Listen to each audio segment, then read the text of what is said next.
Hello, what's up? Hi. How's it going? I'm still getting a few things pulled up on my end, but I am stoked. I am super duper stoked.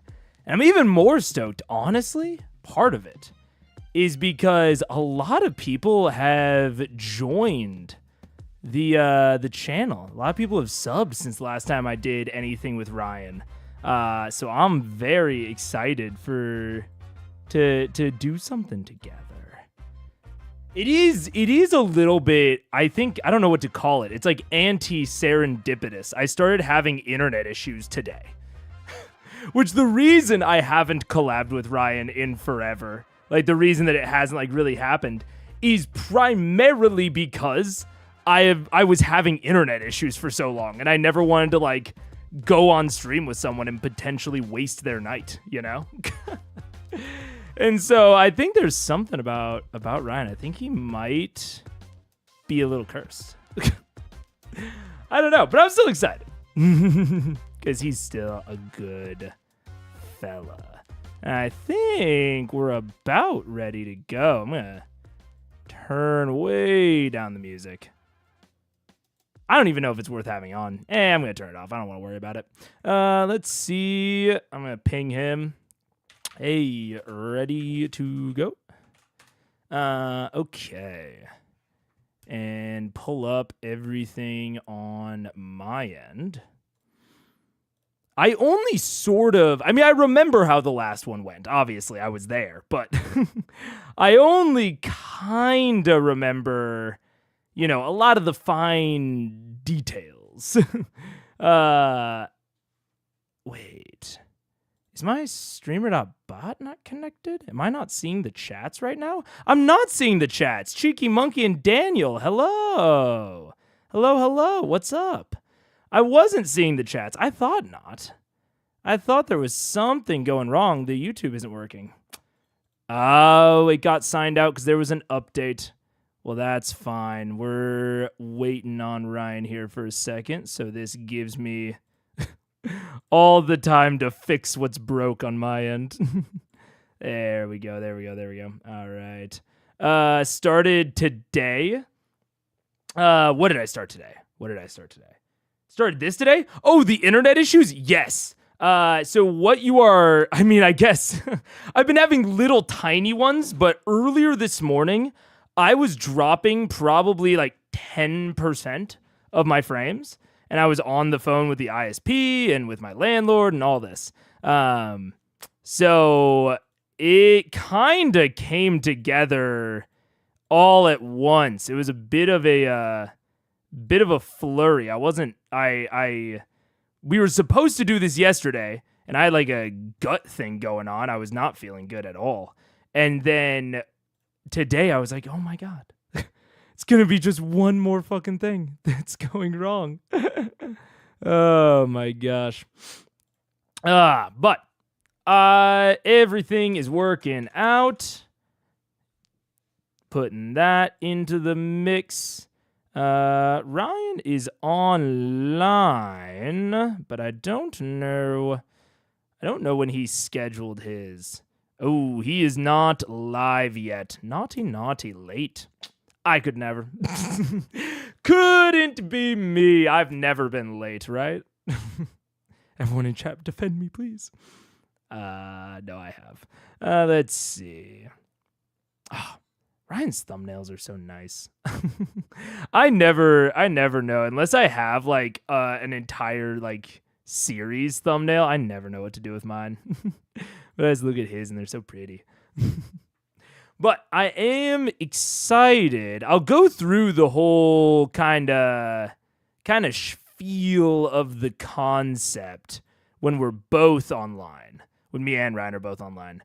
Or when we're like in a call together so that his chat can hear me.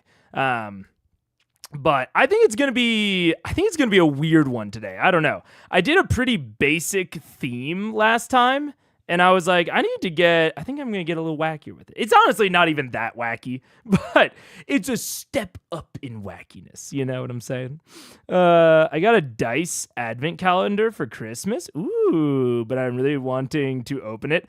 I am really bad at saving Christmas gifts. I am very much the person that is like, do you want your Christmas gift yet? Even, not even my own. I don't want I do want my own. That's a lie. I was about to lie. I do want my own as well early, but I really want to give people's early. That's the big thing. But a lot of people they don't want them early, which I don't personally get. But let's see. Yeah, let's see. I will say, did I spell it wrong? I guess I'll switch over to the screen share. Oh, and the camera's a little off. Glad I switched over ahead of time.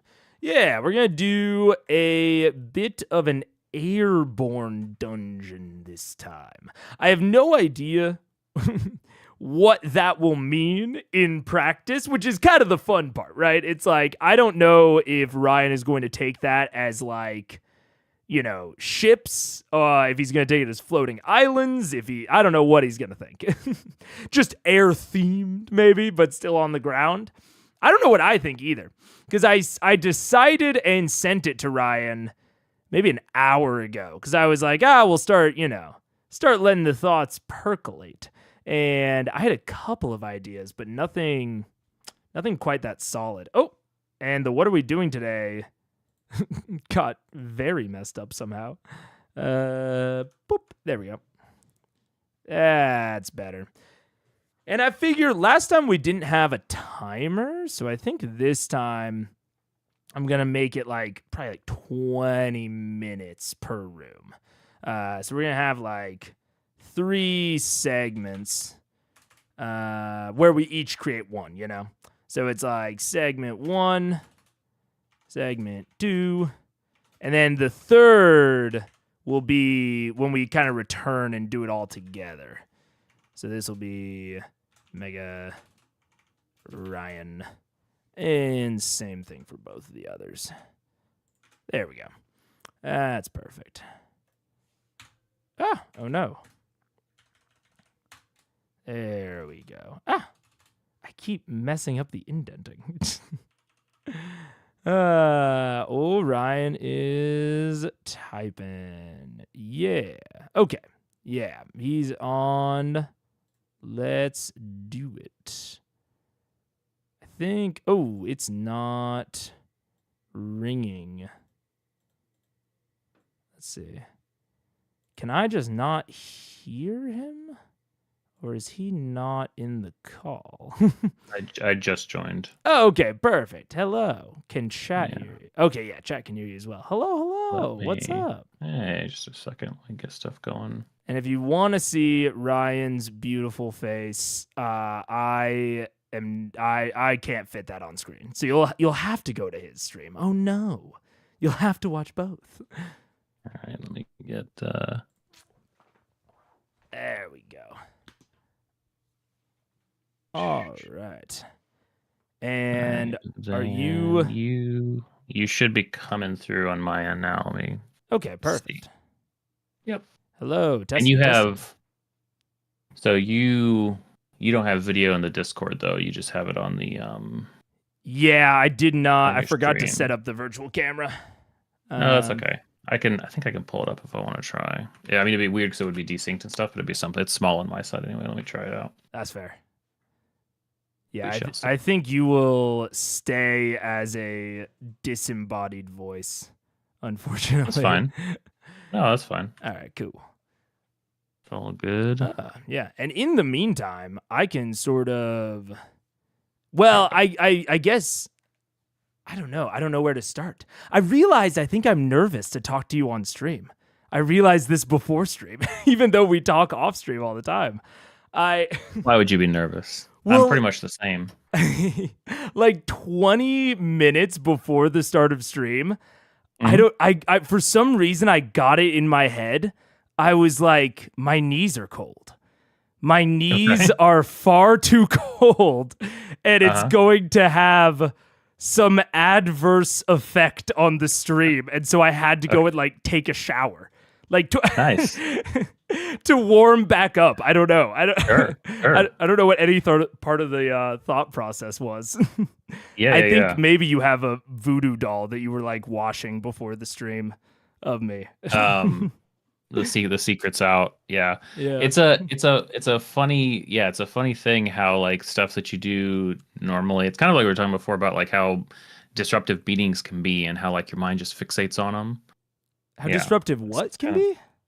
Like meetings, like knowing that something's coming, like an appointment or something, and then you just like are thinking about it, and it's like I heard beatings, and I was like, "What are we talking about, Ryan?" I don't. Yeah, why are those such a big deal? I don't know why everybody freaks out about that. It's weird. It's strange. I fully agree. But I guess I'll explain kind of the general kind of elevator pitch of what we're doing. Yeah, what are we doing? Yeah. So we've tested this out before. You were my guinea pig, and I guess you still are. Right. We're gonna do happy to do it. We're gonna do 3 kind of segments to the stream. It'll be like beginning, middle, and end. And for the first 2, we are going to be creating 2 sections of a dungeon, but we're not going to be talking to each other at all. We have a general theme, which is airborne, and I did not elaborate past that to Ryan because I wanted to leave it vague. And we'll each kind of create our own section separately, talking to our chats, getting ideas, and then we'll come together, kind of try to mesh them together. And then we'll do that a second time in the middle. And then in the third segment, we'll kind of create the final, probably boss encounter, the big source of conflict area room, and kind of mesh the entire dungeon together right at the end. And hopefully whatever is there at the end, it won't be, fully 100% fleshed out, but it'll hopefully give a lot of people a good kind of starting point for their own tables or some fun ideas. And I thought it was a lot of fun last time, and I think it'll be the same this time. Yeah, I enjoyed it. Yeah. So with that, I don't think there's much for us to do beforehand other than say the theme. What's the theme? Airborne. I almost said more. Airborne. Whatever you take that to be. Okay. I have some very faint ideas, but none of them mesh together, which I think will be perfect. Okay. And would you say that kind of your you may have said this, I'm repeating you, sorry, maybe like a 5-ish room dungeon is kind of the end goal? Yeah.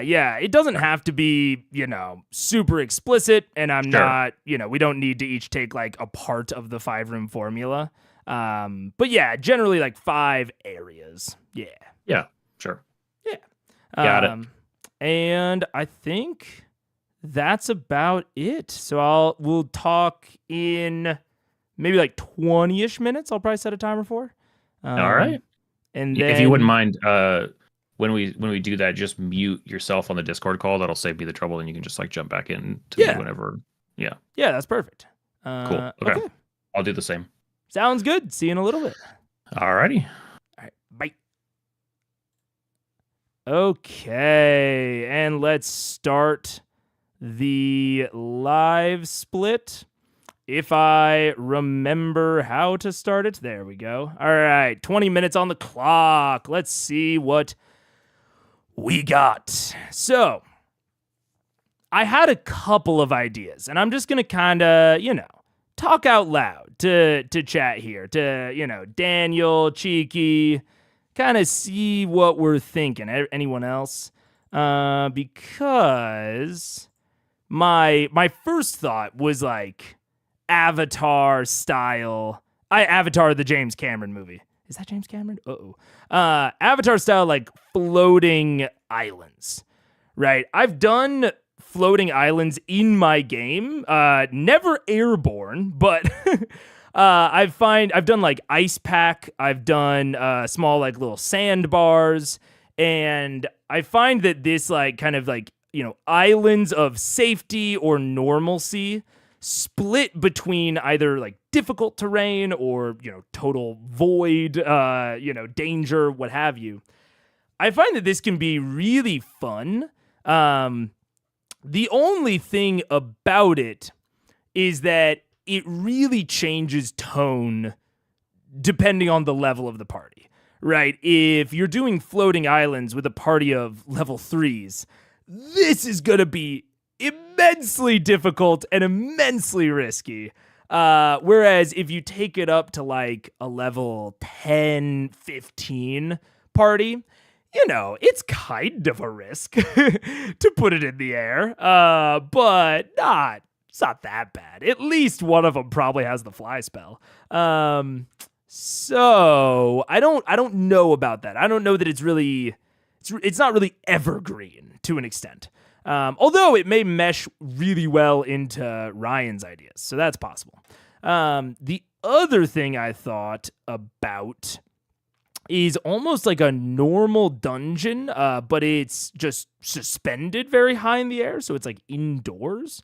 But it's still, floating on some sort of levitation technology, I guess. The other thought was ships. And ships are kind of like floating islands, especially if you do like a fleet of them, like a flotilla, where they have this kind of separated quality, but they can also move, which is kind of interesting. And they can move in unpredictable and maybe player-oriented ways. Whereas the moving islands, you could have the islands move, and maybe they move in like a specific pattern that the players can uncover. But that's kind of hard to facilitate in like a pre-drawn map, which is also why ships are kind of hard, especially if you have multiple of them. So I could just do one big flying ship. I like a massive airship. We could do a massive airship because then you can have a static map of it. You don't have to worry about potential like movement around. That could work. And depending on what Ryan does, we can kind of scale the size of the ship to fit whatever scale Ryan comes up with. So that could work. Just have anti-magic between the islands and level of playing field. Is it great? That's fair. That is a decent idea, Daniel. That's a good point. Then it becomes very leveled. If we do an airship, we can connect it to the other one by just having it crash into it. Could have a crashed airship. That could be kind of neat. And that's possibly something that me and Ryan could put together. Okay, I wanted to decide before minute 5 because we don't have that long. So I think I'm going to go with giant, one big airship. So first things first, I feel like with an airship, with a ship of any kind really, is how does it stay afloat? And how does it propel itself? And I like to separate those because they are separated, honestly, in most ship designs. It's just that when we get into like the magical sphere of things, that it starts to be combined a lot of times, which I don't like. I don't like it just being like anti-gravity crystals, and they also like directed on where to go. I like that it's like, okay, the ship is buoyant and it has sails, because it leaves the option of them being like stranded midair. If the propulsion is knocked out but the buoyancy isn't knocked out, that's kind of fun. So we have two options. It could either be there's like, okay. I'm thinking about for buoyancy, for keeping it up, right? There's kind of two classic options where it just displaces enough of the fluid to where it stays up.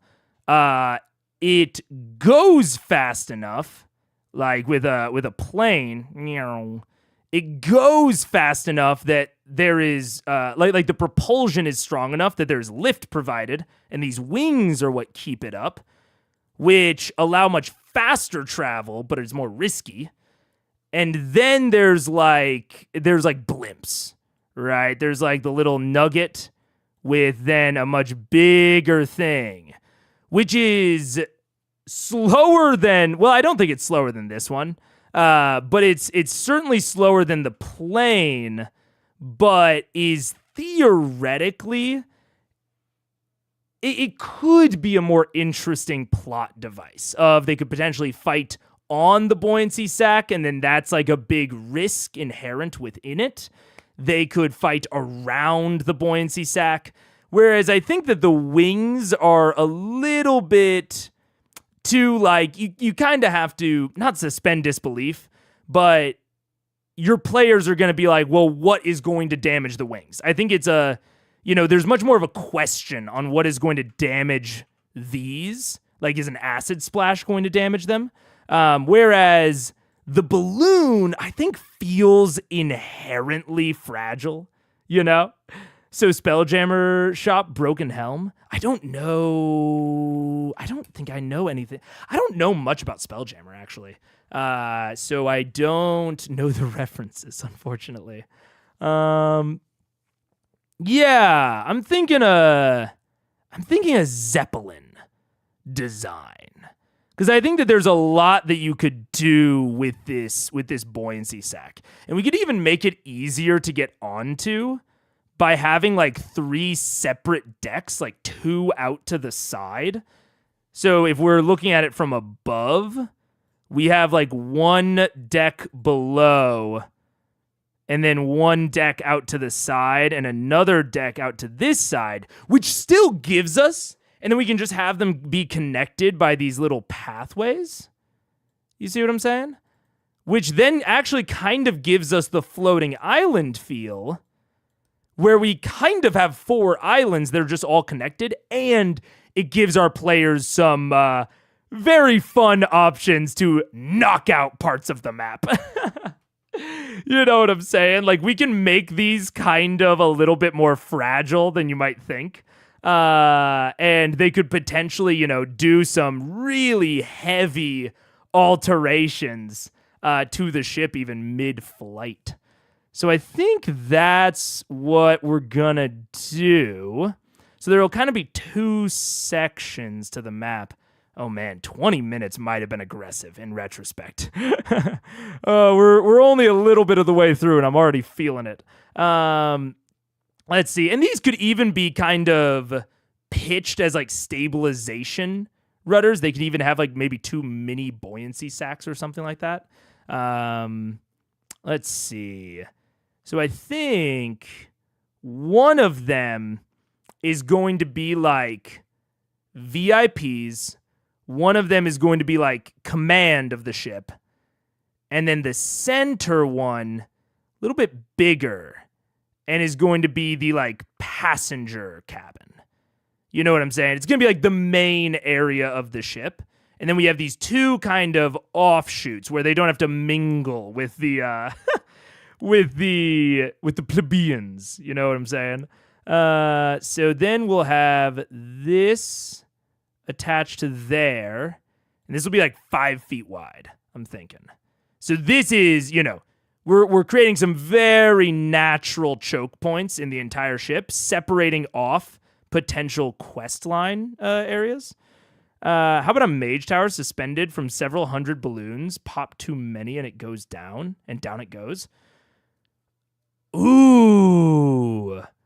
Okay, wait. Depending on what Ryan makes, if Ryan also makes a floating vehicle of sorts, we could have like a faction battle in the air where there are all of these different vehicles from these different factions all like doing warfare, but our players are like kind of stuck in the middle and maybe like they're hopping between different vessels and different maps. That could be kind of fun. That could be interesting. It'll depend on what Ryan makes, though. We could still work with that as our 3rd session, even if, depending on what Ryan makes, having 2 different vehicles in the air is not at all off the table. You know what I'm saying? That could work. I could see that. Let's see. But I think I'm going to stick with this sort of command center type type feel now. I'm feeling this out, or in my head, as a very like, this is maybe not necessarily like the most advanced magical society, but they maybe have some, industrial undertones like goblins, kobolds, any of that sort of stuff. And there's the magical area of it is very like low tech. It's all like just barely scrapped together on the magical side, and it's much more mechanical in a lot of ways, almost similar to like some of the hot air balloons that like Da Vinci designed, and like the air machines that he designed. We're going very like Renaissance coded, I think, with the actual airship. And then it's just, there's a little bit of suspension of disbelief. Suspension. Let's go. With a little bit of magic, maybe a little bit of magic propulsion. Or maybe like some magic worked in here and there to like keep everything stable. So yeah, we're going to have this be kind of the helm, I think. So that's the like helm / command center. Command, we'll say. Oh no. There we go. And this might also be where some of the weapons are stored.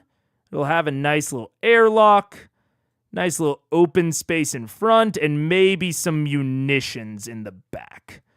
So, yeah, we'll have like these like kind of basic sectionings. So this is like weapons / munitions. Weapons. Yeah.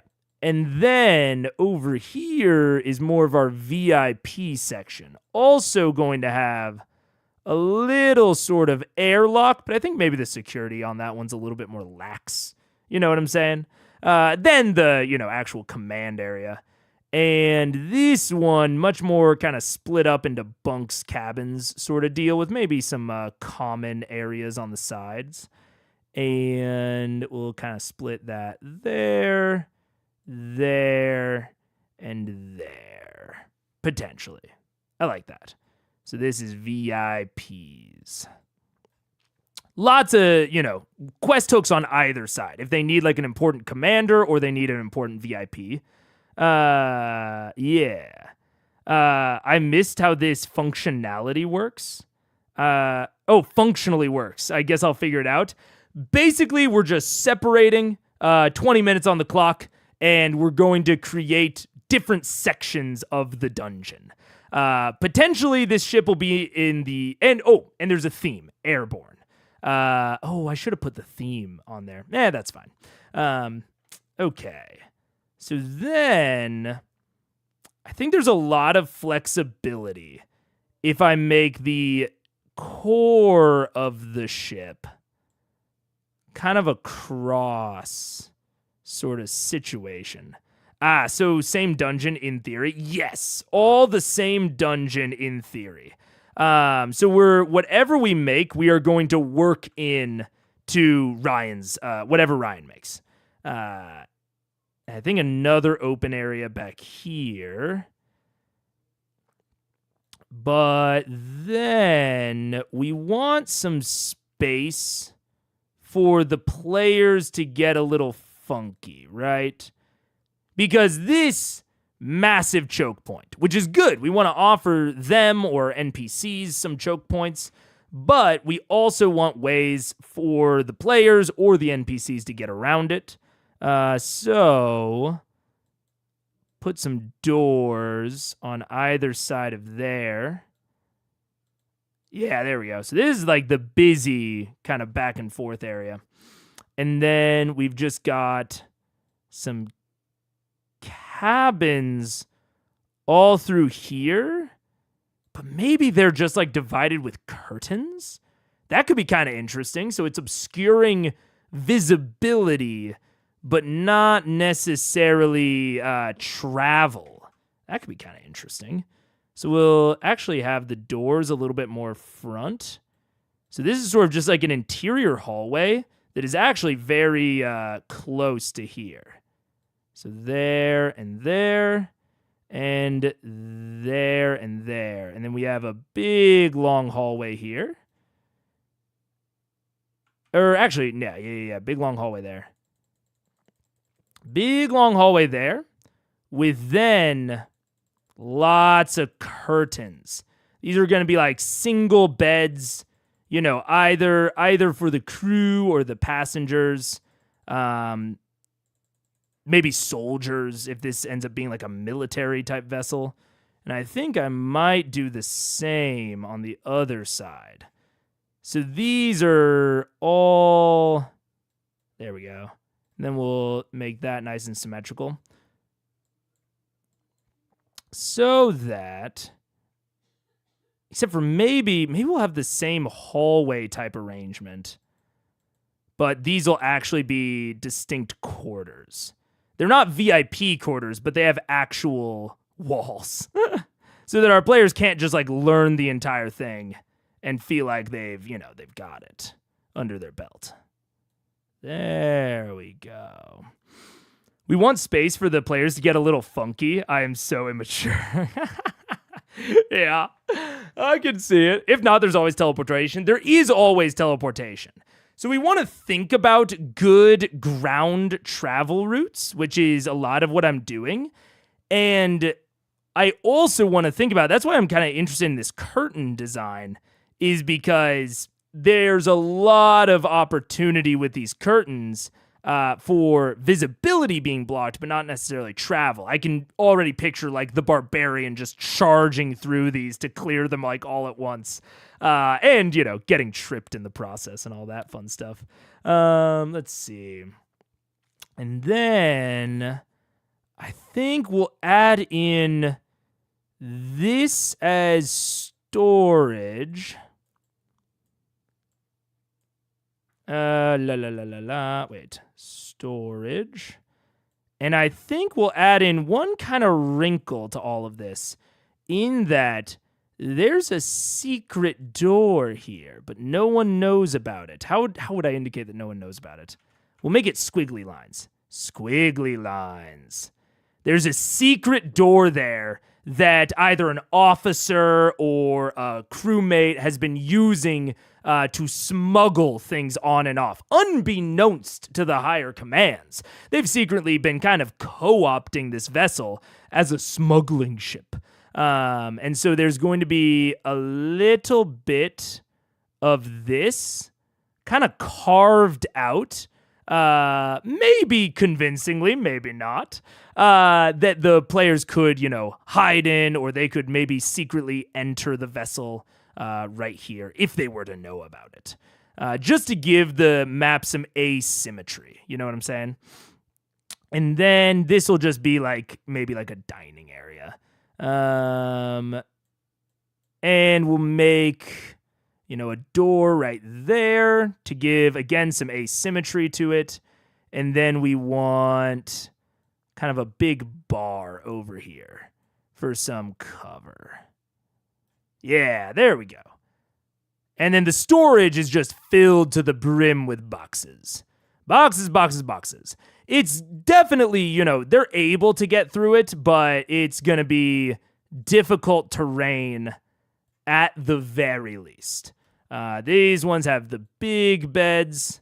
This one has a weird triangle bed, I guess.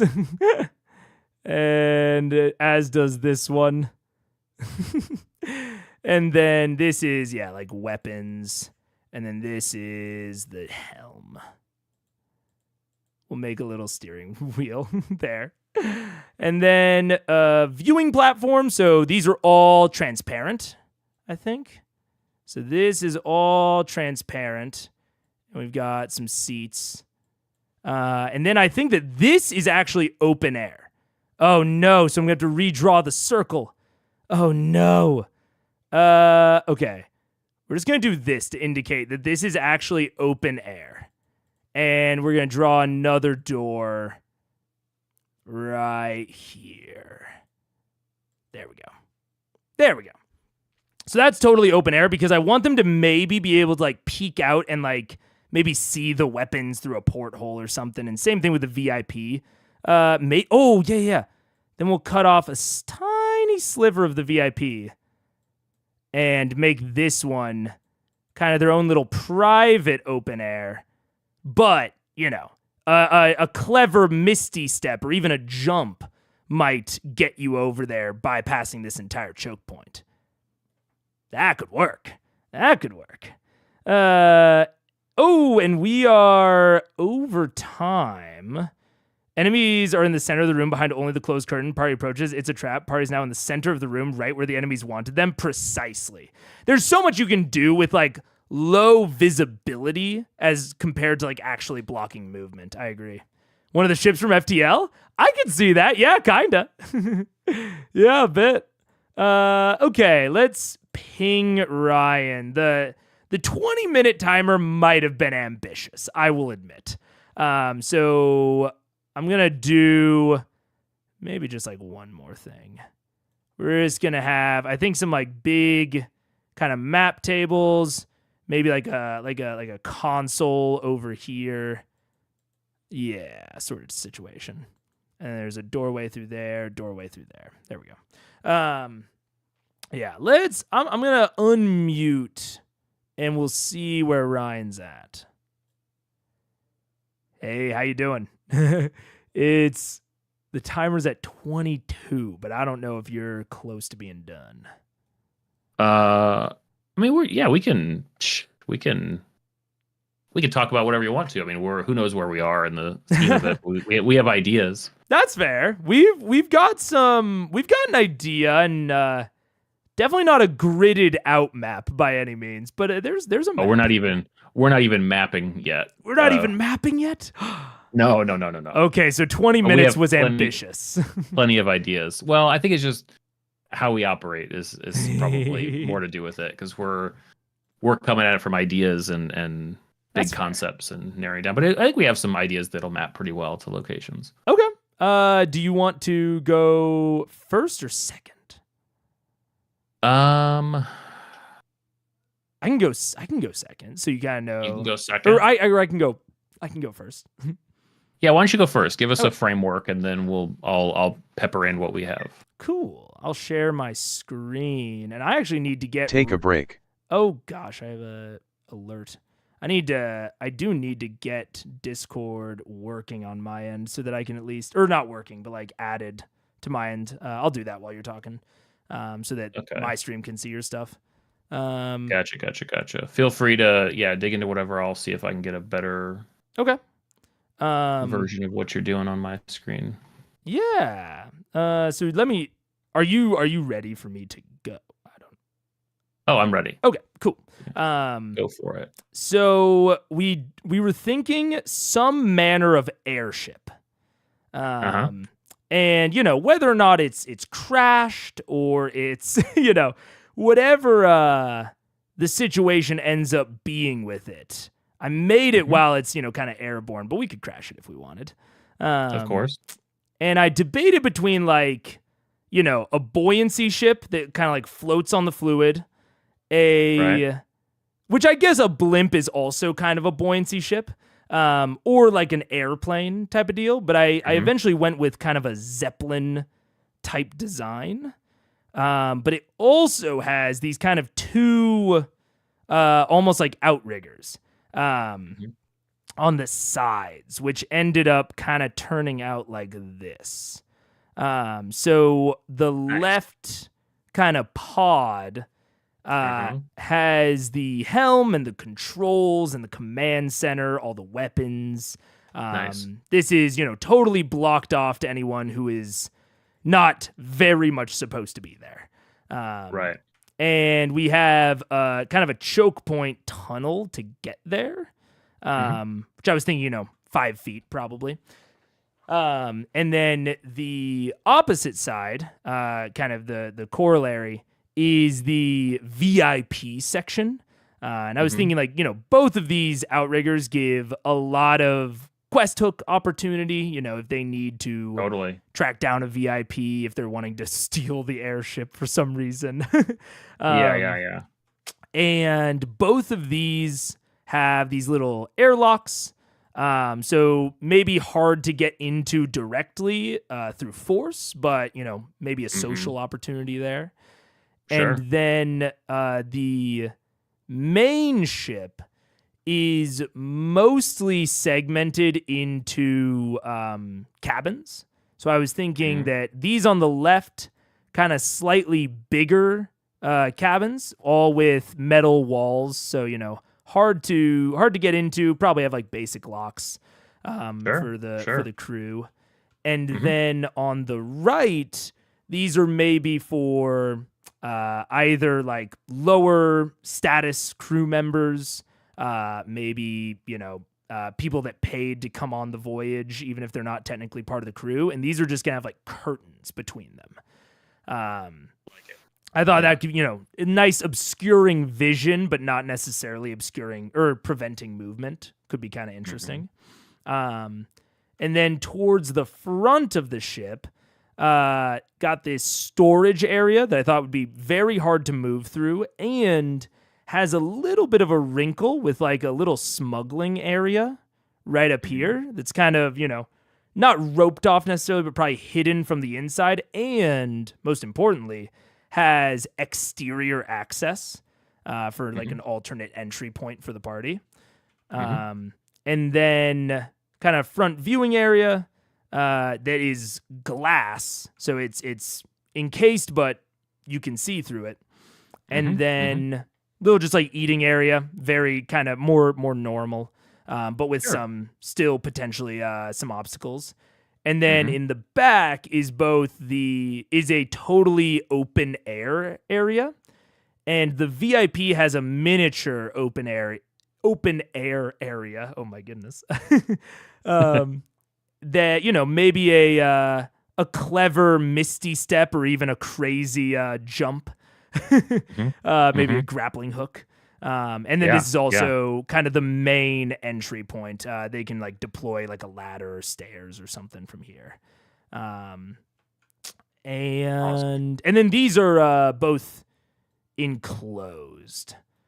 But, you know, potentially also points of entry. And then the entire thing is, you know, held up by this kind of massive air sac that I think is definitely you're able to get on it if you were to get on the roof of either of the, you know, outriggers. Right. And so potentially some play on the top of this, but that would be just like a, you know, kind of a big empty oval. Right. But could still be interesting, especially if they, you know, pop it. Totally. So yeah, that's Nice. generally what I got going. Very cool. This will be interesting as we begin to mash and smash and crash and merge things. Yeah. Okay. Could either, All you know, right. be landed in one of your areas or I would love to crash some of it. All right. Let me no, here, hold on. Let me make you pull this down smaller again, which I think I have to. Nope. Okay, cool. And Come back. Okay. All right. So we've it's all words.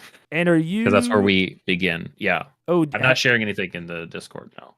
Oh, because it's all just words. It's all just words. That's fair. Okay. Sounds good. Okay. So the concept we're calling safe and hidden away up there. Okay. The idea that we were playing with, and again, like I said, it'll be interesting to see how we cut these things together in some form. The idea was that legends exist of a temple that sits in the sky. Okay. Stories that draw people to it, attract people to it, is whatever purpose why it's up there has been long lost. Sure. And the idea, I think, we were just starting to sort of close the loop on this, but the idea is that the temple the temple's presence in the sky is keeping the threat within it from growing stronger. So that made us think of lightning. So some sort of lightning elemental, or perhaps an avatar of storms. If the lightning can't touch the ground, the lightning can't really do anything. So it's Yeah, kind of like so playing with that big like potential energy almost. yeah. And so the thought was that due to the threat of, maybe it was at a time, maybe even playing off different types of elemental magic, maybe there was like an order, right? And maybe one member of this order, particularly, in service of the god of storms or god of lightning or something like that, was growing stronger, becoming a threat. And perhaps during some sort of ascension, perhaps while he was becoming the avatar of lightning, through sort of air, crystals, whatever you want to do, it lifts up. It's in the sky. Excuse me. He's basically cut off from his or their power source. Okay. It would therefore with the when ground being the power source, or the power source being separate. Right, because lightning starts from the ground. Oh, right. So if lightning can't originate from the surface, it's going to grow weaker over time. It's not going to be able to channel itself. Sure. Okay. So the idea would be that when anybody would get to this temple in the sky, assuming they could somehow, the and this is gonna be kind of the presence of this lightning elemental would be weakened to the point of it almost just being sort of static, maybe even in certain places, even like across the stonework, just like almost static electricity, or sort of a whiny, sparky but voice.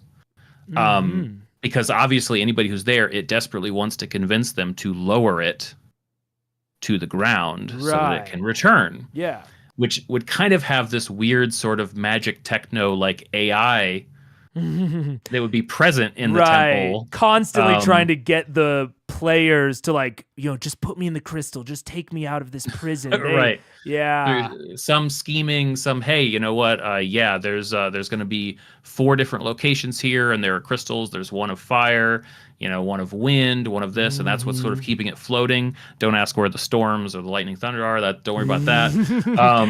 And then the most obvious element to be there is conspicuously missing, except in like very banal and benign, a little bit of static electricity, but no like lightning traps or any of that. It could even be something where like the further they go in and the more that they do it, maybe the storm picks up outside. Maybe now it's getting closer and closer. So that's why I say it'll be interesting cutting these against each other, because I think you immediately gave me an idea. I think it's the airship that I built is like abandoned on the front doorstep. It's been there for years. It's gathering dust. Sure. There's potentially, I'm debating if it's just total ghost town in there, and it's just like intrigue, introducing us to the dungeon, maybe the electricals were fried, something. But I wonder, it's derelict. Yeah, it's a total derelict. But I wonder, did all of the crew go inside, or are some of them dead inside from some sort of event? Right. Okay. Yeah. Well, and so it feels like we have like a the beginnings of a location being mapped out with your airship, and then we have the beginnings of a why. Absolutely. And so how do these things, technically the ship, maybe it's halfway in between. Maybe the derelict nature of the ship is only kind of floating into view because it's basically been so long, right? Maybe it's something that's only recently dropped below the clouds to where people are like, what the heck is that? Oh, I was thinking it's like parked on the front doorstep. So I was just thinking that it replaces the concept of the temple and becomes whatever this creature was entrapped in. Oh, it's inside and shipped off the its airship. Yeah, the airship is actually like an airborne prison in a sense. The only thing I will say is I don't think currently Yeah, the ship is big enough to be an entire dungeon. fair. Okay, so it's a piece of it rather than Yeah. Because I'm seeing this from like two angles. It's like if the derelict is drifting down, that feels like a really good hook to get them to like go up and explore the dungeon. But right. it's not necessarily a part of it.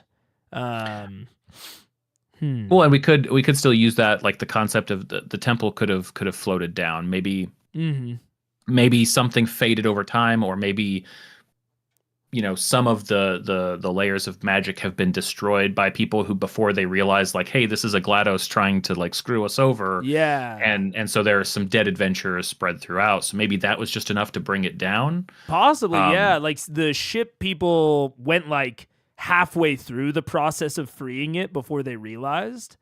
And so now it slowly has been drifting down this entire time. So was this airship related to them? Maybe that's part of the there could even be clues there about like that could indicate that this was sort of something that they didn't finish, but the party could take over if they want. Yeah, absolutely. There's like it's potentially like the airship folks went there on purpose, right? They have maybe some documents, but they're fragmentary. There's a lot of open questions. So if they explore the airship, they'll learn about some things. And you could even throw in some potentially, like, if it's outdoors, because this is kind of what I'm feeling.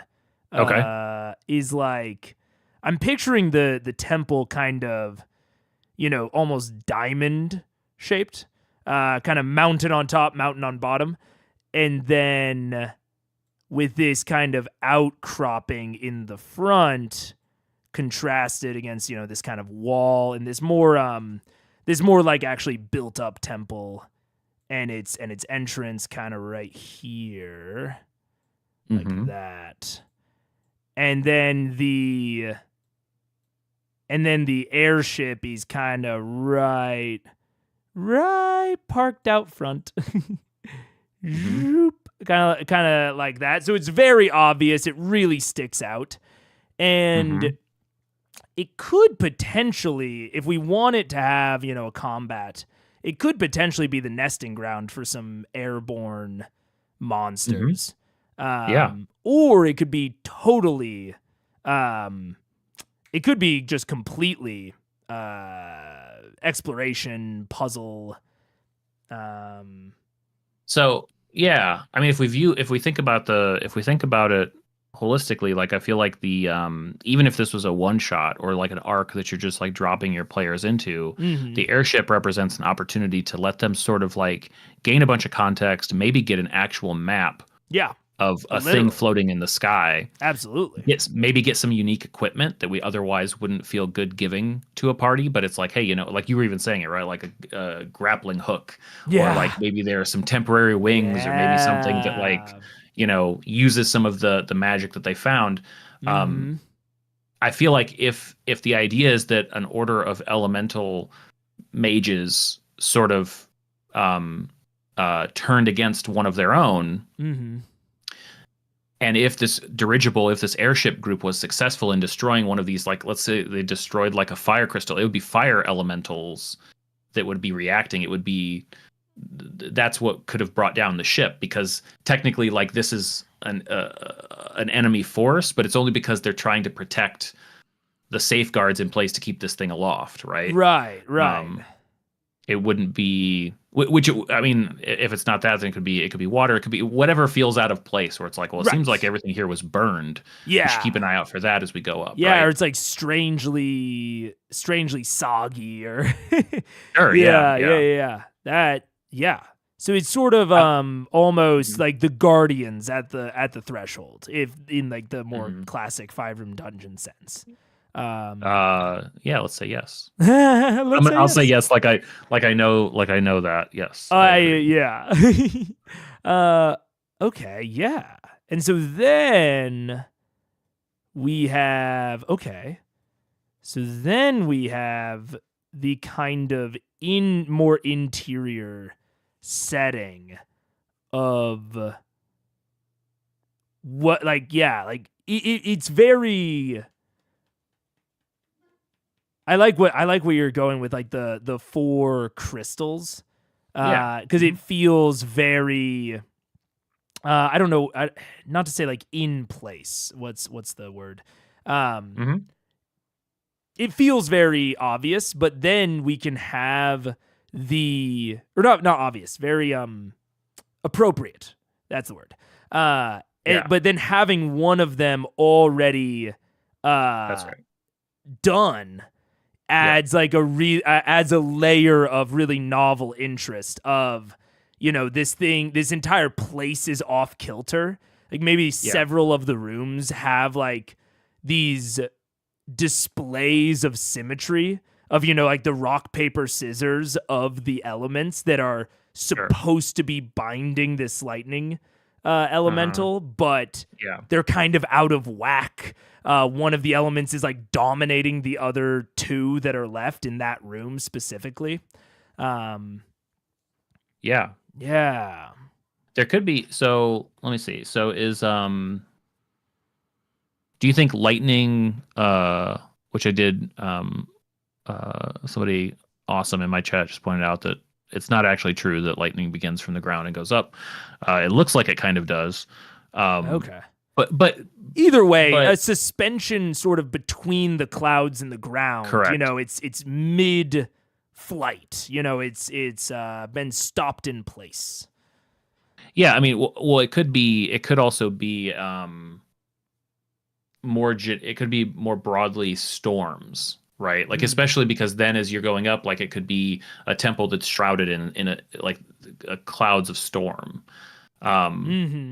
and that sort of is why, like that sort of is indicating from way early on that may be, especially when there's elements involved, and it's like, well, none of these indicate any sort of like storms, lightning, Yeah. thunder. Where is their component in all of this?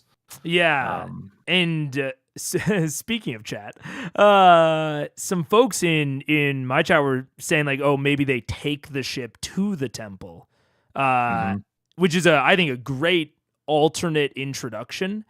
And mhm. then you could have the ship's mere presence within the storm. Like maybe the ship operates, its propulsion is, some magical hoo-ha Mm-hmm.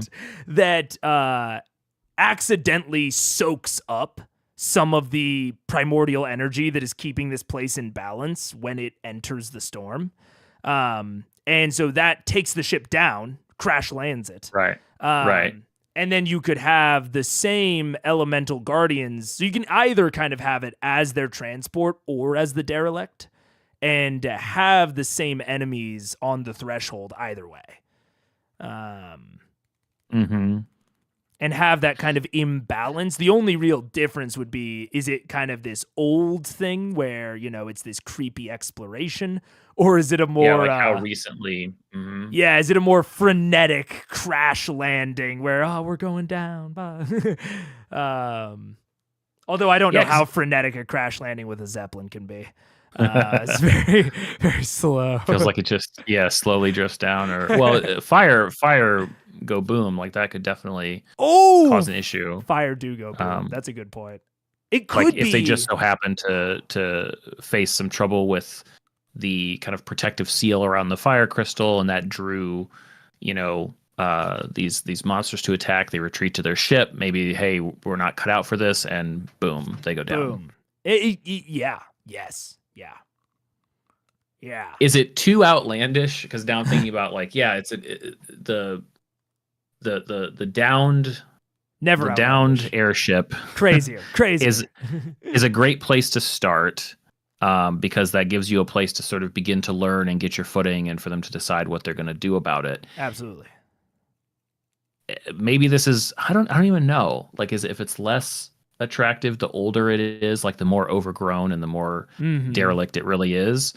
But I just imagine how interesting it would be to find, like, if they flew up to the temple, Yeah. they would probably use something. I don't know enough about mechanics to know what this would be, but they would probably use a cable to attach themselves to the temple. Is it insane that this crashed airship, as they're exploring it, still has a connected, like, retractable cable just up into the clouds? Like, maybe they don't need to fly the ship. Maybe there's like something mechanical they can basically grab onto and say, do we want to hit retract? Do we want to hit like Oh. return to sender and take basically like an Oh. elevator up to, because that I would be a lot more risky and dangerous than the airship. Yes. No, I But like, see. how cool, right? Yeah, so you're saying like the airship is still connected via cable to the temple, and Yeah, like the yeah, airship is like hanging down. like a tow hook or As- whatever. Like they latched onto it, and I well, love look, that. it might only be like, a few, especially if we go with like the storm idea and it's concealed by, it's very, cloudy generally in this area. Yeah. It might only be 500 or 600 feet up. I don't know, right? No, Like, I that would I, be enough to be a problem. But I think that's fantastic because it opens it up to it removes any of the not necessarily skill barrier, but kind of level barrier. Where if you have this ship, it could even be it could be dragging along the ground. So you could take this map and invert it. You could turn it 90 degrees. mhm, And they could either directly climb the cable, which, not sure, easy, but probably within the reach of level third or level five adventures. yep. Um, or yeah, they hit like the tow hook retract and it just takes them straight up. And Well, there's maybe even, something I goes mean, wrong during the middle and they have like a frantic skill check to like keep it working. Um, because having that connection, like, technically, for our monster creature, whatever it ends up being, yeah. that is a very finicky but technically connection to the ground. Perhaps that's part of why Oh. it's still there. Perhaps It's the been um slowly gaining power through perhaps even this. like sparking, yeah, and like these so it could be fire and lightning both at um at the site. Like, maybe they're even like kind of fighting with each other, but basically this activity is what's drawn them in the first place, because this is actually like, because in that sense, like, even if they decided to climb, it's like, oh, is it safe? It seems safe. Like, it's almost an appendage of the temple of the prison, Yes. and they could Yes. even start climbing it, and then it could be like, okay, it could snip it itself. It could say that this is my gamble, and it pulls them up. Like, they get past a certain point, it could, because at this point, Absolutely. whatever is contained up there needs people to free it. Yeah. The cable's not enough. The cable's not going to do it. Yeah, it's keeping it alive, but maybe it's Yeah. been, going through wilderness and yeah, it senses the sapient creatures make contact and the Hmm. moment they get in, it starts reeling them in Yeah. and they have to make the decision, do we hop off or do we get on? And that makes it still a very interesting introduction to the entire thing because now something feels sapient, right? Something Hmm. feels like it's watching them. But when they get up there, it's eerily quiet. This derelict is old. It's maybe Correct. Yeah. even, I mean, if you have ancient civilizations in your world, it could be from the ancient civilization really, really easily. So Uh, someone just said it's a fishing hook. yeah. That's on my end too. T in the comments said that the cable is a fish hook. Yeah, no, that's perfect. That's great. I love that. Do you think? Now I'm thinking like maybe a way to sidestep and prolong, because anytime there's anything at this point, like anybody who plays games, like if there's a voiced computer-esque thing, Yeah. everybody's mind goes to, I don't trust it. Yeah, it goes evil. Yeah. But what if the static sort of magic that seemed to be rippling through the place, what if it sort of revealed messages inscribed in stone? What if it was almost like it Mhm. cracked across and then like and then I almost like totally the agree. cracked out, and then you've got these just written it doesn't even have to be messages. It doesn't even have to clearly be a voice. It could just be sort of instructions or guidance. Yeah, Or it could be an arrow of like go this way. Don't it because I totally agree with you. The voice is immediately like, oh, it's luring us in for a trap. correct, yeah. But perhaps there's a it's like, okay, given, maybe this wasn't present the first time around. Maybe it's like, okay, those first adventurers got too skittish. Yeah. They ran off like they were my best guess. So this time maybe you enter and it's not initially there, but then there's sort of the cracks and the sparks. And now there's sort of like, if you wish to access the treasure I withhold, you must first prevent this with like the fire challenge crossed out already. Yeah. So it's almost like it's like, follow these instructions, please. Here are the instructions of how to progress through my one-shot players. Correct. Yeah. But that fits. I mean, that's a way to do it. Absolutely. Yeah. And I like the disembodied aspect of it, I think plays on this idea of, is it sapient or sentient, or, is it, how sentient is it? Because I think you have sometimes these like, spirits of the forest, or like, primordial forces of nature that will sometimes speak to people in fiction through signs. You know what I'm saying? Like messages in the clouds, the trees swaying a certain way. And a lot of times those are way more neutral. And I mean, to that end, as someone in chat mentioned, the thing trapped inside, depending on who's running this and like where you're putting it into your campaign, the thing inside could be evil. The thing inside could be good. The people that trapped it could be good, evil. They could all be neutral. You really just need two opposing forces, and whether or not it's good or evil, it's gonna want to get out. Either way. That's right. Yeah, and you could also play on the idea in the final room, which maybe this is getting a bit ahead of ourselves. That's good. There could be an aspect of it is the whatever it is maybe, it's like it's quote unquote crystallized form, but it's like the javelin of lightning. Or some similar magic item, but it's unstable. It's crackling all over the place, and they could, maybe have an option in the final fight of, do we kill the consciousness and solidify this into a magic item that we're now bringing out with us, or do we, break its form? Do we release it, and whatever that means? It kind of feels like the I imagine, like, if there's whatever the two forces are, like let's assume that they're if we keep it all elemental based, then there are four elemental forces preventing a fifth from gaining too much power, maybe it broke bad, whatever it is. And as crazy as it is to elevate something into the sky, that's kind of, if you care a lot about what history the temple holds, it's kind of it's not the worst option. The worst option would be destroying the entire thing and everyone inside. Right. And so at that final moment, because I feel like whatever it is, the air element is sort of at the core of this. That's like the last thing to be beaten. I have fire, water, and air. We need to pick a fourth, I guess. It's not. Yeah, air, fire, water, earth. Probably, yeah. I guess it could be Earth, but Earth would be, you're pretty far from. But maybe, I guess that could work. It could be. We could take it more in like the metal sort of zone, where it's like technically Earth, but it's like, it's more like metal golems or a steel or that sort of thing. Right. It's probably fair. It's probably fair. Earth is probably the right way to go. But that choice could be basically, kind of eject and destroy everything, including.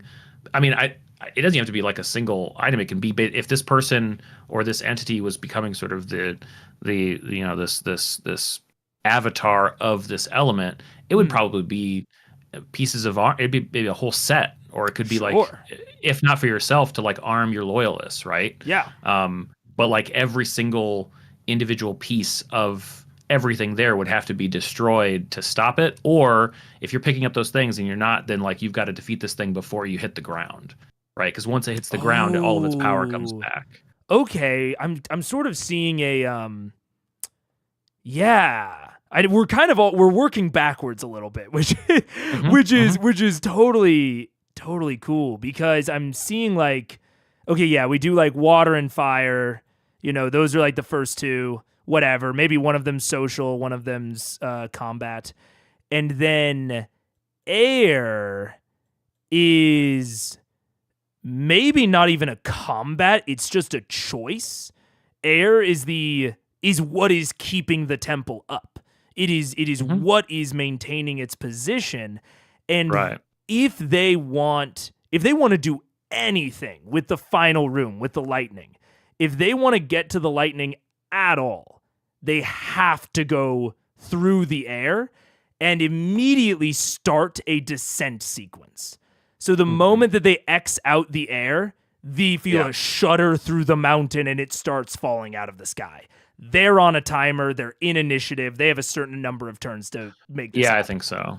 Yeah. Well, because in a sense, you are, I mean, if you're making a choice at the whatever there is, whatever was done to defeat fire, the fire enchantment, it's done. It's all burned up. Maybe that room isn't even discernible. Yeah. Water is something, earth is something, but both of those are just sort of boosting air. I think that there could even be some tremors as you complete these things. Yeah, it's like water and earth are like holding the structure together. They're like keeping it all cohesive. They're blending it. And so like little chunks start falling off. So by the time that they get to air, the core machinery is holding up, but a lot, like chunks are already starting to fall out of the temple. So they're already feeling a pressure. Yeah. Yeah. I mean, at that point in the final chamber, with the temple and the air at the weakest, I mean, the party could even be basically greeted by the avatars of air and storm. Yeah. Because the question is, who will you serve? Yeah, are you going to allow air to keep this going? And potentially, if they inform you of what's going on, you now have to go through a quest to restore water and earth. Maybe they need you to go and get something else to undo the damage that you did. Because on the one hand, air is saying, listen, this whole thing you've been doing, I don't know what you thought, you've been tricked. Yeah. And Storm has been doing it. Every time you saw, this sort of static, sort of the temple cracking, messages appearing, that's been it tricking you. Meanwhile, Storm gets to say, I'm a prisoner. Yeah. No matter what you think, he's the one with the power. This is their prison. Yeah. Because they're scared of things they don't understand, whatever explanation you want to use. But also if you side with the prisoner, look at all of this gear you now get. Yes. I mean, that's, yeah, and that'd be really interesting. And if you side with the prisoner, you have to like fight the embodiment of air then and there. I think here's what I think. I think we section off air and storm into the final room, and then one of us splits, and then we split. One of us takes water, one of us takes earth. Okay. Which do you want? Toss up to me. If there's anything that sounds interesting to you, go for it. Toss that to you. I think I'll go with earth. All right. I'll take water. Sweet. Okay. I'll put another. I'll put 25 on the clock this time instead of 20. And I'll be back. All right. See ya. See ya. Oh, wait. I need to mute. There we go. Okay. I love this dungeon so far. This is fun. This is so much fun. I love the fishing hook. I love the there's so much room for moral dilemma, for speaking directly to like certain players that are having, certain character arcs. You can work it into, I mean, pretty much any faction in your game or any ancient faction that has existed. Lots of flexibility here. I like it a lot. The moral dilemma, yeah, deadly. I like it. Seeing the process of other DMs is so interesting. I agree because it's so funny. Oh, I need to start the timer. That Ryan, is clearly going through this in like ideas and words, and I so immediately process it through visuals and maps, and even when we're talking about it, I'm drawing on the map. I'm not writing things down.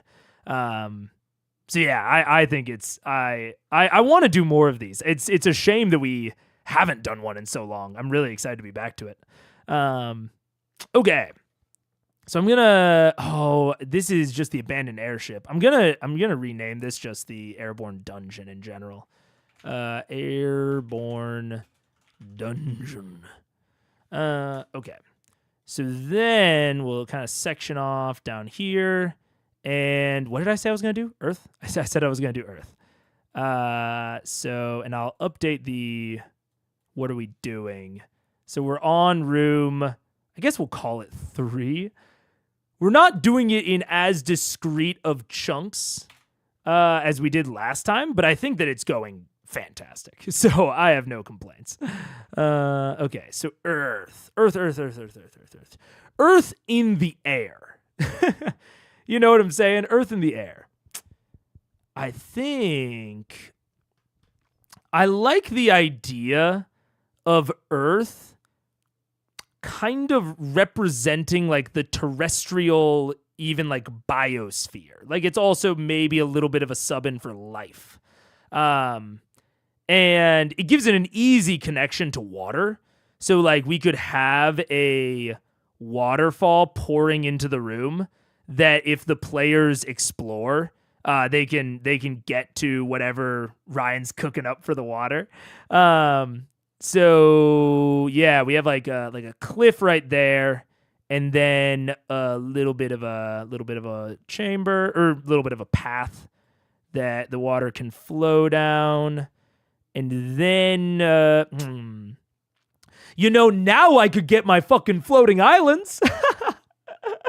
And if they've already done water, then a lot of this might be like dried up.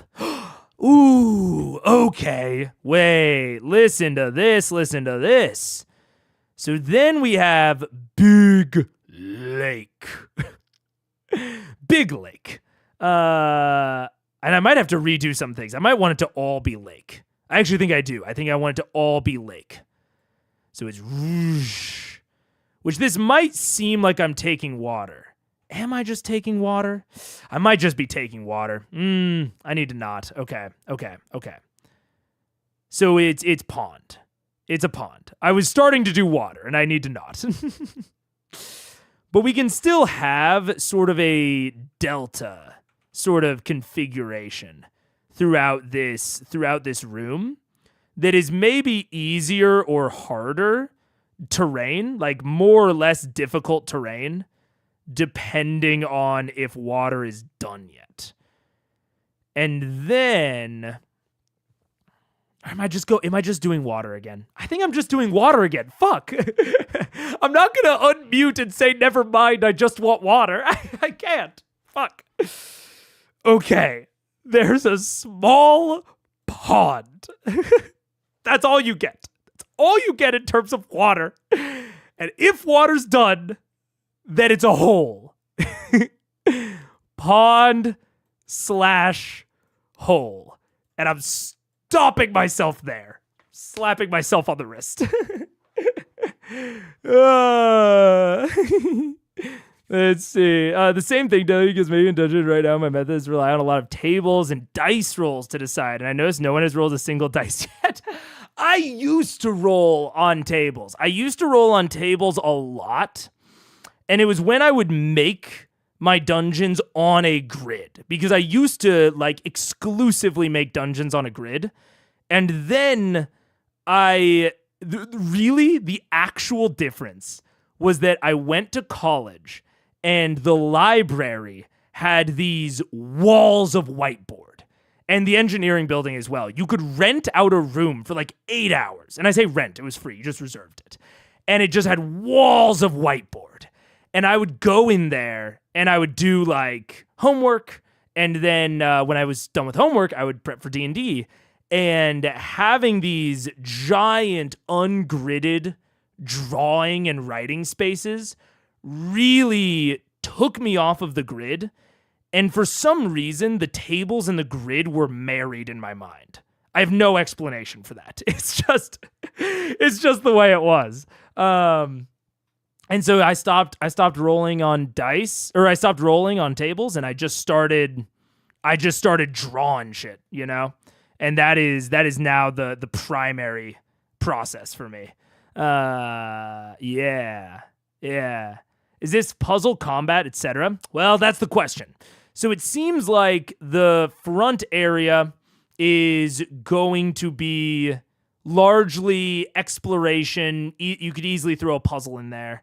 I should have asked Ryan if he was doing more of a puzzle. Last time Ryan did much more exploration and or not even exploration. He did more combat social for his rooms. Or like story related. So I think maybe I'll do a puzzle in here. I'll do an earth puzzle of some kind. Yeah. No, not Big Lake. They're the really evil ones. The Great Lakes. The Great Lakes are great. Of and up is down. You enter a pond or enter in water the other way around. Oh, that's true. That's true. Okay, maybe we'll work that in when we get to talking with Ryan. Yeah. Sand pit, pool of earth. Sand pit. Maybe it's a sand pit on Ryan's side. We'll have to talk to him about that. I exclusively use a grid, but watching this is going to make me use this method next. Hey, try it out, see what works. The nice thing about the grid, which I'm spending a lot of time talking, but it's fine. I'm thinking while we're talking. The nice thing about building it on a grid is that it's kind of almost immediately ready to go, right? It's very practical. And it really, in some ways, I think it cuts down on prep time. It cuts down on like the mechanical part of prep time. But I find that it stifles some of my ideation time. So if you already have a big idea, you already, you've been going over it in your mind, you've been thinking about it for days, but you haven't actually put pen to paper, I think it's very fair to build it on the grid and to use some dice tables to like work out the details. But if you're starting from scratch, I really like just being on the whiteboard and going from there. Yeah. Ryan does a lot of planning, so he may well not know if he's doing puzzle or not until he gets into it. That's fair. Which I mean, again, different strokes, different folks. Okay. All right, I gotta actually think about what we're doing here. So there's a pond, and or a hole. We'll put a door over here. Why not? And then I liked the idea of, it could be almost an all biomes sort of thing. Almost Hunger Games Catching Fire-esque of the arena. So we have like the sand area, the jungle area, the forest area. Yeah, all kind of circled around the pond. So maybe we have the jungle kind of slice here. So we have a little bit of jung. I have no idea why they will need to go into any given area yet. How dare you ask me that? We have desert. We have desert here. And maybe there's like a sand dune kind of blocking immediate vision so that they have to kind of commit a little bit more to the room before they are rewarded with knowing what's going on. So we have some desert, some dunes. I also have no clue how big this will be yet. This is not to scale. Or maybe it is. It's just I don't know what the scale is. Next to the desert, maybe a taiga, maybe a woodland. Oh, excuse me. Maybe a woodlands. And I'm thinking if this is a combat, we could have a shapeshifter enemy, maybe a mimic, maybe an elemental of some kind that changes its form based on what biome it's in. That could be kind of fun. It's an elemental that changes into or maybe it's not even like an elemental, it's just like a spirit. And so like in the woodlands, it's like a dryad stat block. In the jungle, it's it's like an earth elemental. In the desert, it's like a wind elemental. You need a lot of different stat blocks. And you'd want to keep a common health pool, but it could change abilities. So it could have maybe like the same few basic attacks, like an elemental strike sort of deal. But maybe it gets a different like primary feature that it can use based on what biome it's in. So, and I mean, then we could make it, and we could even shift this depending on what Ryan does, where part of it is, it could either be a puzzle or a combat. So if it's a combat, we build, a common stat block based off of probably one of the elemental stat blocks with, just 8 different cool abilities that it can rotate between depending on the biome. And then if it wants to be, or if Ryan's is more of a combat and maybe ours is more of a puzzle or an exploration, we could have it be this entity that the players need to bargain with or track. And they maybe have to do certain things in correspondence with where it is. Maybe we put even a little pillar in the middle here so that they have an objective place to track it from. And if we're doing a combat, potentially to do combat with it, if it wants that sort of thing. If they want that sort of thing. Yeah, so this is a pond. But then it also has this, and this kind of goes down off into oblivion. Yeah. So woodlands, a petrified forest. I love. Let's see. I think I want to contrast that against the woodlands and the jungle, so we'll put it up here. Petrified forest. Petriforest. Perfect. See you later, Deadly. Have a good one. Just inspired my original idea. D&D world based on the Mist universe. Oh, wait, Ross. I designed my maps on a grid and then freehand draw on a large blank sheet. Oh, you're opposite. That's fair. You should make a dungeon based off the old Willy Wonka movie. There's something there. There's absolutely something there. If you go into that, I can see that. Yeah. Put timer in. Everyone stays on the same position relative to the center, but the room rotates. Ooh, the room could rotate. Okay. If the room rotates, okay, so there's potentially room rotation. Room rotation, question mark. Because I think it's great if the room rotates, if we're not also doing combat. So if this isn't like a planned out combat, I think room rotation is great. Because if it's a puzzle, it's all about the interaction of the players, the entity, and the zones. And so moving the zones around is perfect. And maybe if it's a puzzle, maybe the players just get certain abilities when they're in certain biomes. That could work. Maybe. We'll see. But if it's a combat, we already have like one conceit. What is it called? Oh, there's a great term of like you can't have 2 types of magic. Oh, I don't remember where I was. I think it's from Save the Cat. But he has a better word for it. It's like, yeah, I can't remember it, but it's basically you can't have Spider-Man and the Green Goblin. Comics break this rule all the time, but I try to stick with it in my D&D games. Not even as like a broad world building thing, but as from like session to session.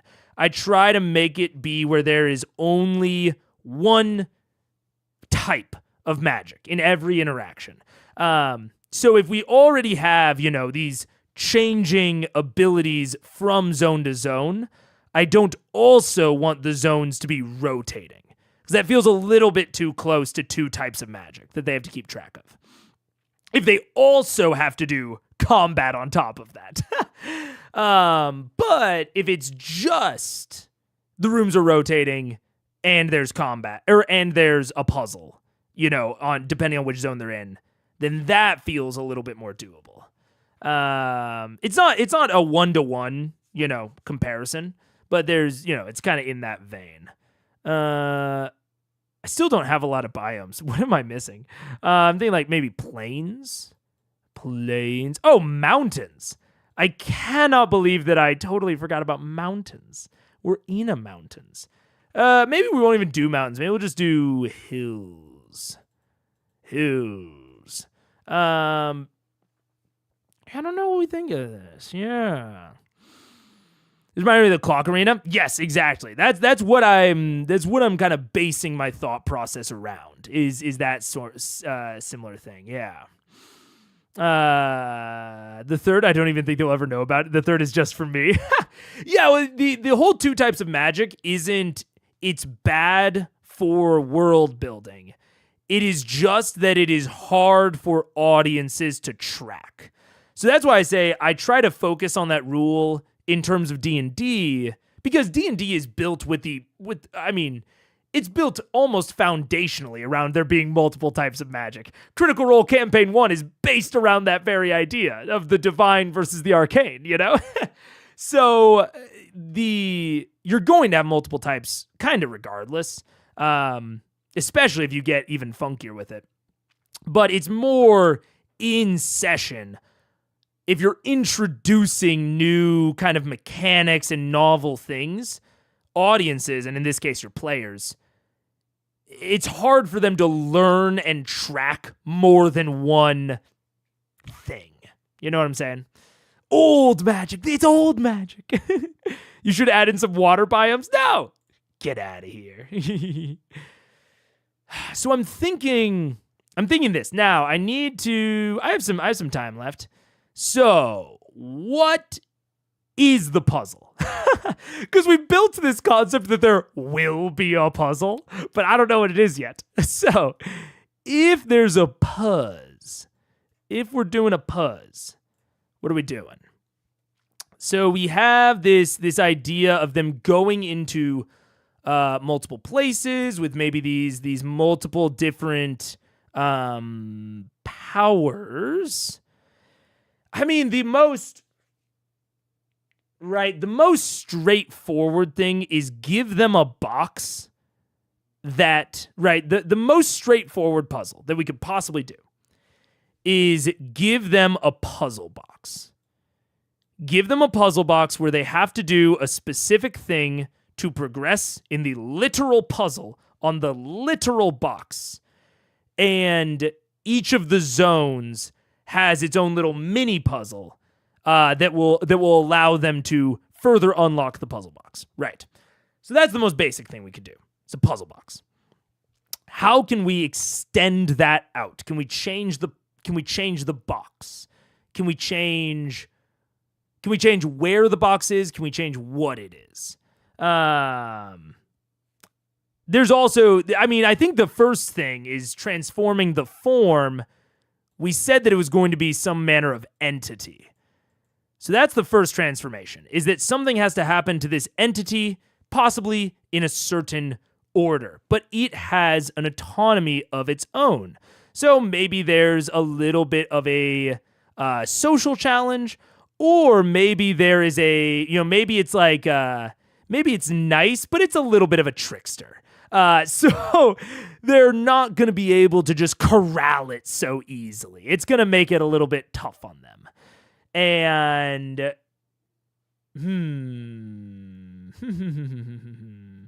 Well, we're doing Earth, so it needs to be in commonality with the biomes. I agree. So what we need to do to it, maybe the desert one is you need to throw sand at it, but it's going to try to dodge you, right? It's going to, maybe it gets a new teleport, so we need some area of control magic, something like that. I see different types of life in here. Desert is lifeless, but not actually. Petrified forest is X-life. All the others are just kind of alive, though. They are. That's true.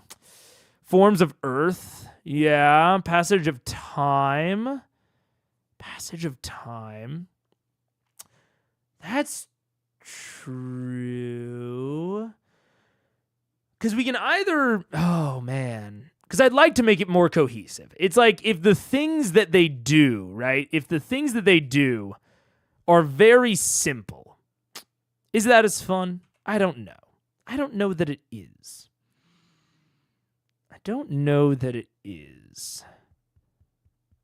Oh. Ooh. Wait. Okay, no entity.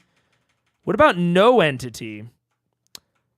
But there's... No, because that's too vague. You can't give... Although that could be an opportunity for the end... Oh, okay. This could be great. Oh, okay, I got it. Okay. The puzzle, the box is not a separate entity. No. It's not a separate entity. No, siree. It's the party. It's the party themselves.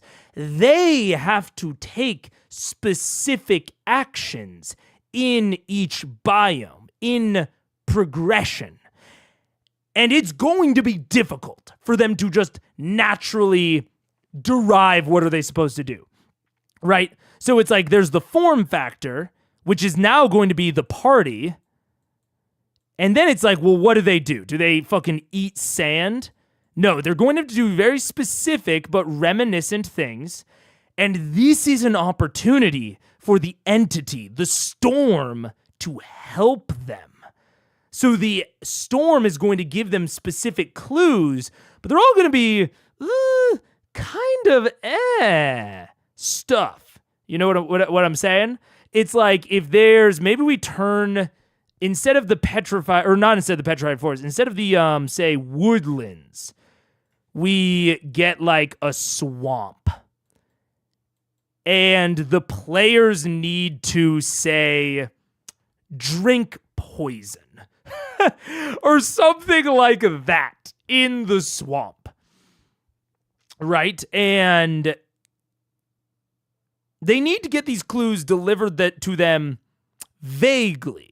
Maybe all of the life in here drinks from the poisonous water, potentially. But then if they're struggling with any of it, the take a break. Oh man, why is my break timer still on? No, I don't know if the problem is that there's no flow right now. That's the biggest problem I'm having with the current concept. I'm going to disable the break timer. Is that there's no flow to it. Every time I'm thinking through something, it's well, why do they go to the desert? What makes them go to the next area? What makes them go to this area? Because I was thinking out loud and I was thinking through it, and there's maybe something there. I like the idea of there being a puzzle that the entity helps them with in order to kind of test their trust with the entity, with the storm elemental. But I don't know. Oh man, I don't know. Again, there's no flow to it. It's why do they go from one place to the other? Why are they there? Why are they there? It's not quite there. There's something that's almost there. I'm not sure if I'm following the no entity, but if I see as an invisible entity uses desert sand to basically fairy fire. No, I was thinking that the players would all have to do things. So in the jungle, This is a silly example, but they have to like swing through the trees like a monkey. Or in the... Yeah, and it kind of falls apart. No, I don't think there's anything there. Changing woodlands into swamp is just making it wetter. You're slipping again. No! Yeah, that's true. I do think the swamp is more evocative, but I might need to ask. Because I think that if this is a combat, it's actually a very kind of simple. Or it's not simple, but it's very easy. Of you put in like basically however many entities you want. So right, if this is a puzzle, I don't fucking know. If it's a combat, what the hell? My mouse like desynced from the cursor location. That's fucking weird. Strange. Okay.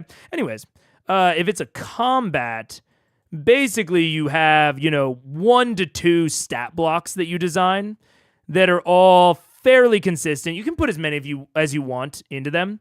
They all have like a static amount of features and types of features. And then they have like 1 or 2 squiggly features down here that are dependent upon which biome they're in.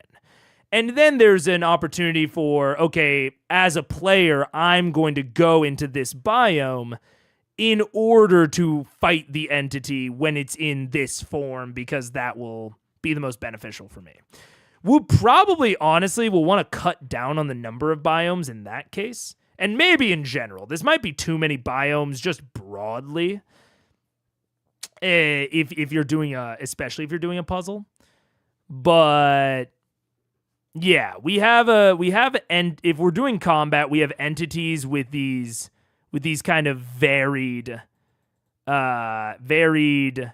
features. Maybe some of them are passives, actives, whatever you want. But part of me really wanted it to be a puzzle, which is why I'm a little disappointed. But because I think that there's puzzle fodder here, I just don't know what it is. Because you need a flow throughout a room. You need a flow throughout the puzzle. If it's going to be a puzzle room, the room itself needs to teach you the order in which you're doing the puzzle. Which the Catching Fire arena, it's linked to the clock. Which biome activates in Catching Fire is based on the clock. So that's the arena guiding you through. Oh, also, we are definitely over time. Oh, no! Wait. What's this? Puzzle combat, have the biome spirit invincible unless it's in the correct biome at the correct time. That could... I think one of the biomes it could certainly be invincible in. One of the biomes, potentially everyone could be invincible in it. There's that possibility. But okay, the cursor's back. I don't know what happened. Invincibility, yeah. You could, the thing that I want to hit home is the biomes themselves. So I would want the combat to change based on the biome, not necessarily based on the time, is the only thing about that. But I'm struggling with that puzzle, so I don't know. What if there was a hint in each land telling you which one to go to next in a specific order? If there's that requires, I think if this is going to be a puzzle, which we'll see with Ryan, we'll see when we talk to Ryan here in a second. I think if this is going to be a puzzle, it needs more work, and it's going to take longer.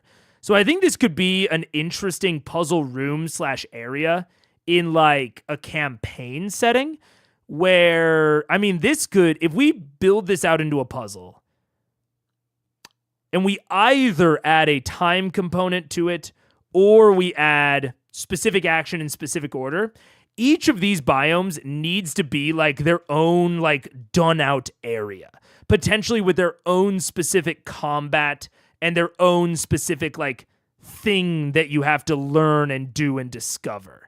And there has to be a very clear and obvious tell as to if you've done something wrong, right? And then the puzzle is just figuring out the correct actions in the correct order. I will admit that I'm thinking about a lot of this in terms of a one-session dungeon. I'm thinking about it in terms of almost a one-shot type experience. So I think that's affecting my thinking a little bit, where my thoughts stray away from something that in depth to a degree. But I think that could work. That could definitely function. Yeah. But this would have to be like, I think I'm coming to the conclusion that if this is going to be a full-out puzzle in this form, it's probably a session in and of itself, is just getting through this room. Because I would want to add too much into each biome for it to seat itself within a smaller area, you know? I don't know. Yeah. You tell me it's woodlands, I get like 5 possible vibes. Yeah. Yeah, that's fair. I like 3 steps. One relatively easy version for them is to figure out first. One that builds on the first, but is still relatively easy. And then the last one that proves the mastery of the underlying trick. And that is the thing, is that there does need to be an underlying trick to these. Or each one is their own little mini puzzle. Which I think is maybe a little bit more interesting. Yeah. To make a good puzzle, it feels challenging but possible. The puzzle designer has to take hours to design it. Yeah. I think there's still kind of a puzzle type combat here where the biome spirit gets all these varied features based on the biome. So I think that's what I'm going to go with. Yeah. Biome spirit takes damage correlated to the biome it's in. Once it takes damage, it shifts into a different form correlated to the next biome it will be in and disappears. Oh, that's kind of fun. Yeah, play with the damage type. If they do a damage type related to each biome. So it's like, desert, it's like piercing for the sand granules. Then it bamfs out of there and goes to the next one in the list. I like that because it gives an easy way for the characters to do forced movement, and it plays a lot with damage types, which a lot don't do. Like planes, like, I don't know, fucking slashing for grains of wheat. That's a cool start to a large puzzle, and I think it's a nice instant conceit for this combat in a way to like make them shift between. That gives it a flow that you define and a way to almost accidentally force the flow. And then once the players pick up on the trick, they can start using it to their advantage. It could even be, okay. If you want it to be longer, it could be the damage type related to the one that they're in. If you want it to be shorter, if it takes the damage type related to any given biome, no matter which biome it's currently in, it teleports to the biome related to that damage type. That would allow you to make the entire arena much smaller, and if they figure out the trick, they can use that against the entity, where they can send it to certain locations by doing certain damage types. Again, if you want it like shorter and smaller. If you want it longer, I think that they have to do the damage like related to the biome it's in. That's super cool. I like that a lot, Ross. Yeah, that's really, really cool. Yeah, I'm going to say for ours, since I want it to be a little bit smaller, I'm going to say forced movement based on damage type. Via damage type. Yeah. Oh, sweet. Okay. I feel comfortable leaving it there. Because then that opens up like what this arena is so much more. Love that. That was sick. Yeah. Okay. I'm gonna ping Ryan because we're way over time. Good to know. Maybe 30 minutes is a better goal. I think 30 minutes might be a little bit better. I was guessing when I put the timer. We didn't have a timer last time. So let's see. I'll stop the timer and I will unmute. Hello. Closer. Okay, we went even more over this time. I'm Love realizing it. that anything under 30 is probably not. Pretty useless for both of us, huh? Yeah, is probably gonna be tough. We clocked about 33 there. But Nice.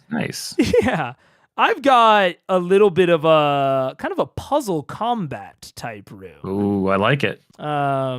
But I went first last time, so you go first this time, good sir. That's fair. Okay. So, If you're ready, I should specify. of course. Okay. All right. So we had something similar Okay.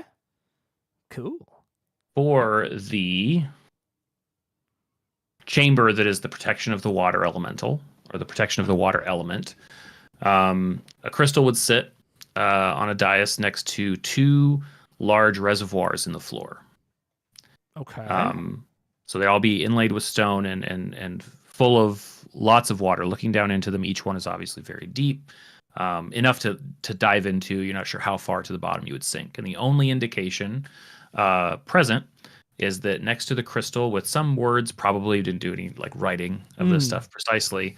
Next to some indication of the protection, or the some probably more middle of the road word than protection, but something about the presence of the water element here would indicate that the reservoir to the left is full to a unit count, probably a series of lines or magically filled gemstones of 8.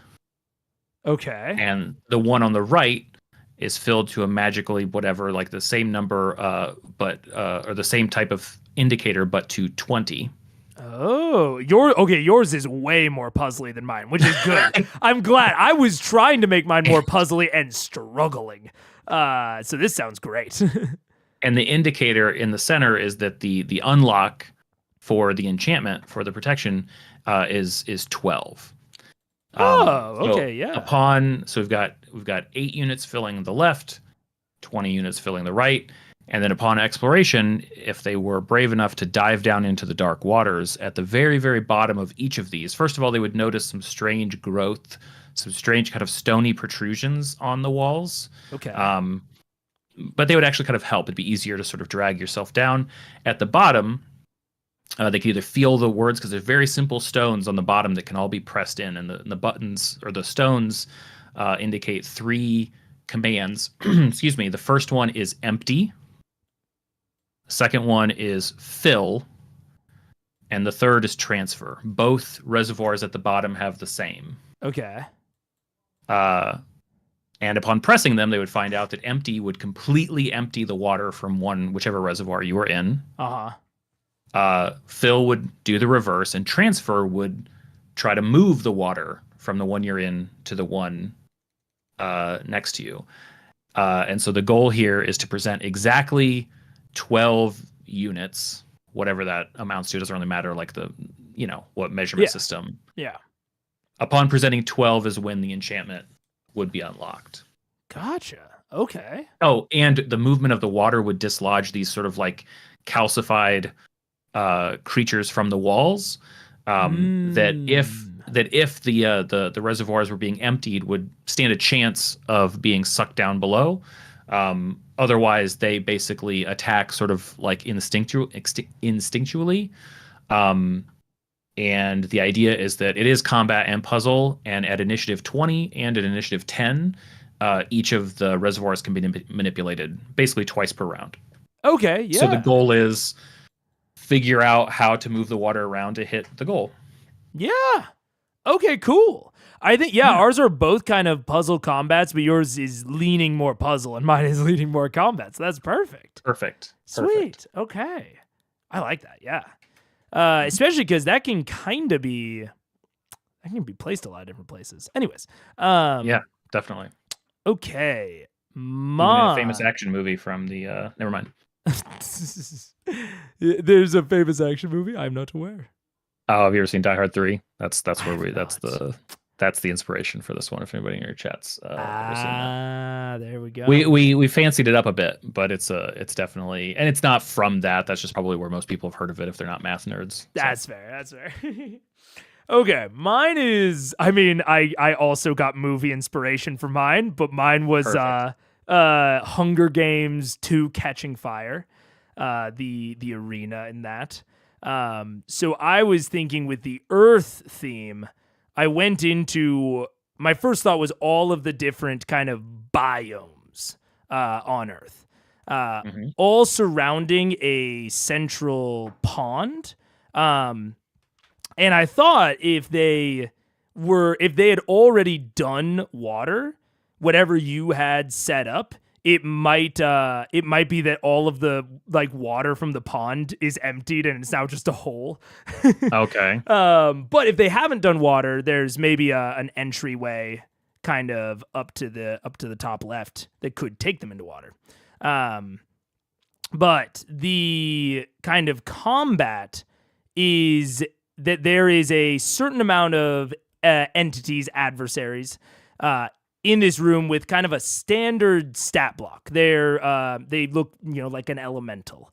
But while they're, maybe HP, and some of their features are similar, so it's like, elemental strike or something like that, they have maybe one or two features that change depending on what biome they're in.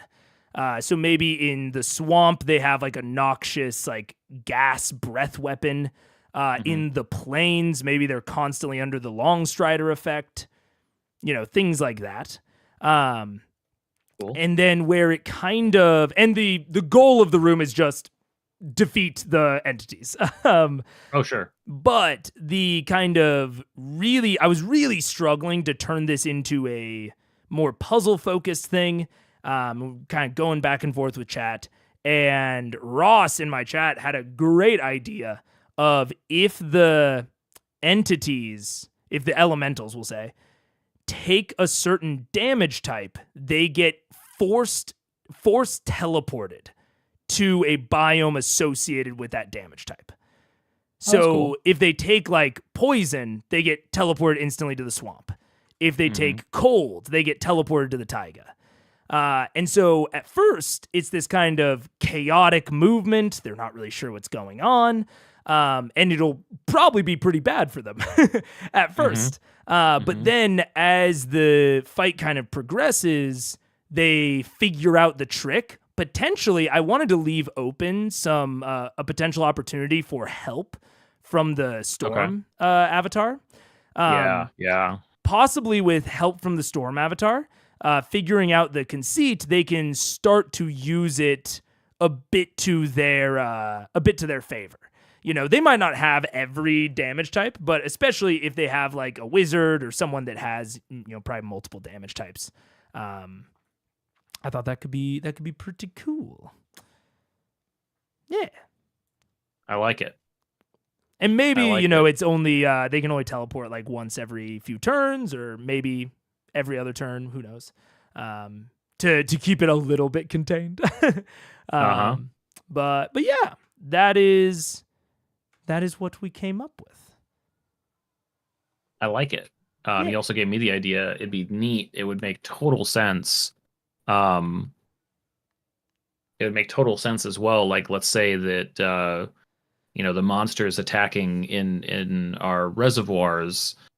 Or even just the puzzle itself is getting tricky, like a skeletal, like a not formed humanoid lightning being seemingly assisting out of nowhere would be really thematically fun to play with. Like, because like maybe it can only kind of materialize a little bit, but it does so to like, okay, let me shock these monsters real quick in a way that doesn't help the party. Meanwhile, they're like, so what was that? Like, who was that then? Seems like somebody's helping us. Yeah. Well, and it's I think there's so many ways to play with that exact thing, because I love the idea of keeping the entity sort of neutral the whole time.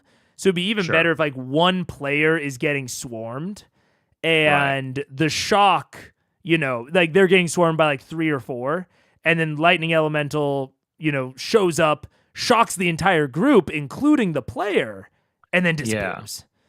Right. That could be very, very fun, to where it's like not quite clear, like, were they trying to help? Were they actually trying to shock the player? Like, who knows? Totally. Yeah. Yeah, that would work. Yeah. Okay. So Got a couple rooms. Yeah. I think it's like those two rooms can be pretty easily. I mean, I'm thinking about this, and let me know if Okay. you Sure. disagree in any way. Mhm. But it seems like from kind of a top down, if I need to zoom out a little bit, if the kind of front is right there, I think it seems sort of reasonable to very early on open up into the Earth chamber. But potentially there's maybe a trick that they have to use that either the lightning entity can tell them about, or maybe there's like a note on the ship. Something that they potentially have to do to kind of start the combat to an extent. And alternatively, they could go up and into the waterfall, and they'll have to go up and into the waterfall kind of either way. Okay. And then, although I don't want it to be too much of a straight line, you know. Sure. Because then, you know, we kind of my then thought to, I guess, just finish it out is like, yeah, like water room up there, and then from the water room, it's, you know, the air chamber, and then finally, you know, which borders kind of the prison up there. But I'm wondering how to make this a little bit less of a straight excuse me, a little bit less of a straight line. I mean, possibly just insert an antechamber before that kind of has maybe some options for which way they go. Yeah, especially if you imagine like whatever sort of area that could have been either cut into the floating structure by the airship, like whatever sort of dock they improvised is obviously damaged and broken away. But that could go into a chamber. I mean, you could literally have, fire door, water door, earth door, air door, and it's like now the only that's tricky so true. I thing forgot here, about the fire puzzle or the fire room that's empty and done. I totally forgot about that. Yeah, so the only like in this case, without diving deeper into it, because I'm sure there's some interesting ways to do it, like I would probably just I'd probably just center them in such a way where the kind of the air lock door would sort of be in the center, or sort of somehow be indicated that like basically fire, water, and earth have to be released in order to unlock that one, like however they are associated. Sure. Because it doesn't matter what order they go in, except that like kind of that should come last. Because to some extent, the enchantment that air has over everything is kind of what's being protected by the others, I think. Yeah, I fully agree. Okay, so kind of have the air I mean, we could put air first, but essentially have it be sort of asleep, sort of dormant. There's nothing in there, so they like see the prison. Maybe they get some foreshadowing about what they will eventually have to do. And okay. And maybe the whatever this chamber is the central chamber. Yeah, I've got something. Okay, so that's like there, and then I don't know how to show this on a 2D. It might be better on 3, but you could have almost, if you imagine this, I guess like level 1, and then a level 2 beneath both so to this side would be the fire, and it maybe even Right. has some like exterior, kind of either windows or landings. It's kind of the exterior defense, and that's why it's done now. Sure. And so if they go into there, no problem. Air area stays dead. And then underneath, we kind of have the biosphere area. And they can either just take a hole. there's just a hole in the middle of the air chamber that they could take down to the Earth kind of biosphere area. Because, I mean, the people that were here were either primordials themselves or high-level arcane practitioners. I'm sure that no stairs was not a problem for them.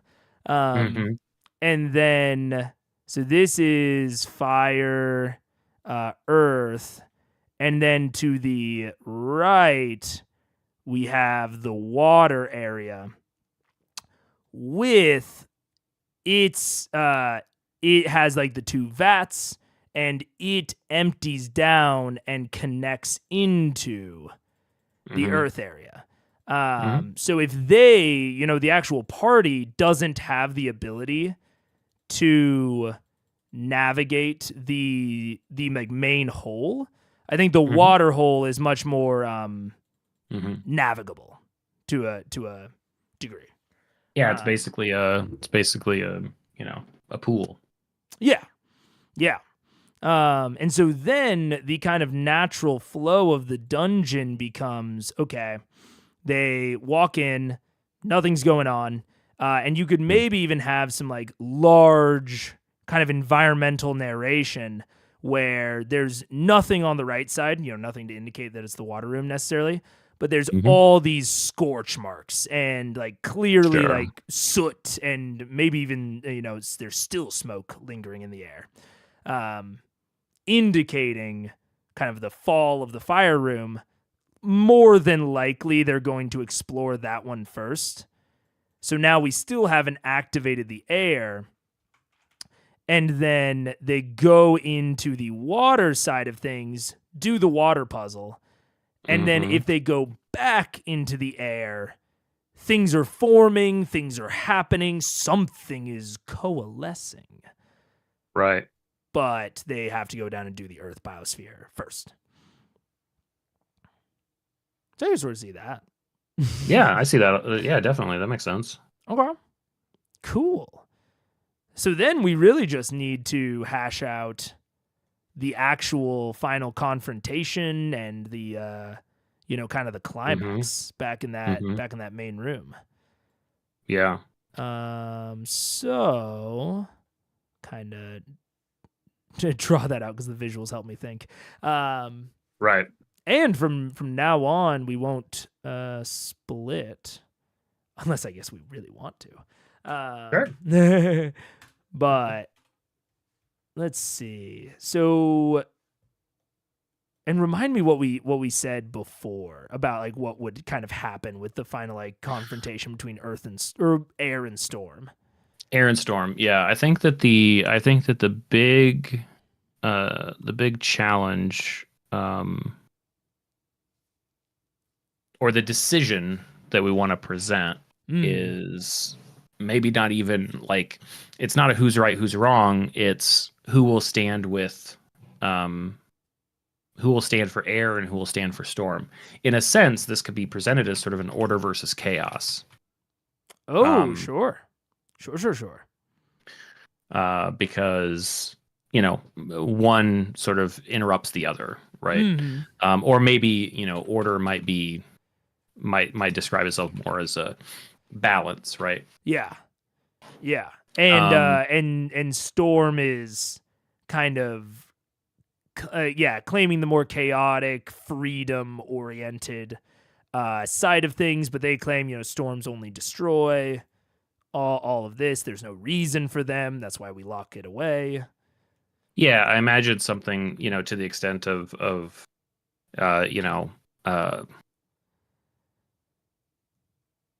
like from this avatar of air's point of view, Yeah. right?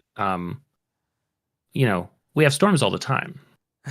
Storms aren't the issue. Right.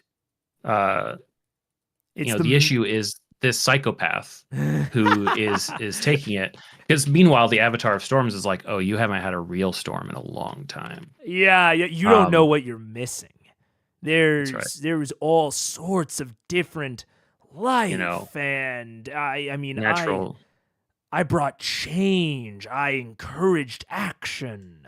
That's right. You know, Yeah, balance is not the norm. yeah, and balance says, oh, people were afraid of the storms that he brought, and chaos counters with, well, that fear drove them to innovation. It drove them to progress and kinship and connection. They weren't off fighting each other like in Balance's world.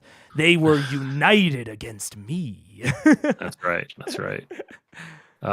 So luckily, like, these are the only two left, or these are the ones that are the central. I mean, certainly, in essence, this is a sort of an air temple, right? It's literally floating in the clouds. Well, especially at this point when we've taken out the other two. That's right. Yeah. Yeah. Yeah, air is kind of all that's left. So we can kind of have what was once this, central chamber with one pothole in it. Now I think the entire chamber is dotted with holes, and there are gaping wounds out the side of the arena. Looks like fucking Swiss cheese. Yeah. Moldy Swiss Yeah. cheese. And And- lightning is still kind of back in its cage. As air struggles to keep everything together. Do we want it to be a combat necessarily? Is the real question. Like, what happens, or what is the actual choice being presented to them, and how does that progress? Yep. Yeah. I think in the room, I think in this chamber, as it sort of, has whatever process by which things sort of become revealed or become unlocked. And I think this could be present from the very beginning and could be very interesting, because it looks like, hey, there's really interesting, weapons, armor, shields, but they're all sort of locked away. They're all sort of, they're all on these dioceses, very similar maybe to the water dais. So that, that even implies once they do water, it's like, oh, they're like in like these protective shields, just like the water thing was. Yeah. I mean, that allows, I think, the the avatar of Storms here to say, well, I'm the one imprisoned here and have been for so long, and that they killed my followers. That's what all of this was for. It's not for me. I am the storm. I don't need any of this. Sure. So take this up. Let's defeat these crazed elemental maniacs. I think that's one option, right? In which case, like, hey, cool, we get this stuff, but then like, what happens? On the other hand, to side with and sort of serve the avatar of air becomes further sealing or perhaps destroying everything. Certainly you don't get the weapons. Yeah, certainly not. And I think so what we're saying, so the decision is basically, are you fighting for storms or are you fighting for air? I think in either case there's a cool combat with a different sort of challenge, right? Because if you're going to fight for storms, then I think all that the avatar of air can do is bring the whole thing crashing to the ground, destroying it. 100%. He says, if you're going to unleash this maniac, I'm taking us all down. That's the nuclear option. Dropped from the sky and destroyed. I think that's and so then it's one of them's being defeated. Then it's an escape sequence, maybe with it could be. Well, it could be. It could be similar, because I think if the other decision is side with air, you don't take the weapons. Yeah. In which case, Storms is going to use whatever power it's accumulated from you weakening the seals here. Seals is the right word, not protection. Seals is what those rooms are doing. Yeah. And it's basically going to lash out on its own. I think air says it's not going to crash it down. It's going to say, I never took this thing high enough. You guys have to Nah. leave now because we're going up. Yeah. And then it's a Okay. matter of fighting off this chaotic magic, this chaotic elemental, while they Yeah. basically there'd be some like air would be like, we knew that this could happen. There's a chamber that's opening now. If you guys can get to it, it's near the docks that you guys came through, and Yeah. it's basically, It's not going to be it's pleasant, but you'll no, but survive. it's you'll survive, right? So then Yeah. it's basically fight off uh Avatar of the Avatar of Storms, Yeah. Yeah. Yeah. um while the air sends it off into, I mean, off sends it way above the cloud, just like to a Yeah. place that could never be accessed again. So I feel like it is And it is an escape sequence, either up or down, I guess. well, ooh. So you could have it be an escape sequence either up or down. But I do like, there's maybe because we're kind of implying by all this, lightning avatar or storm avatar, not necessarily big bad, but big entity. Yeah. So it may be good to delay the decision about whether to truly release it, Mhm. for a little bit, Sure. and it could be something to the effect of allowing storm to stabilize. So we have to Mm. kill air, and maybe I'm trying to think of how we would allow storm to stabilize. Maybe like sending out connections to the ground so that Right. he can, create the potential and keep it Mm. levitated with like, I don't know, magnets. Who knows? Uh, and so Magic magnets. yeah, maybe Storm is like, I need more tethers. I need more tethers to the ground. And the Yeah. players are like, how do we do that? And he's like, you already know. And they have like, chains or something that were on the Sure. ship that they have to Yeah. throw out and lower.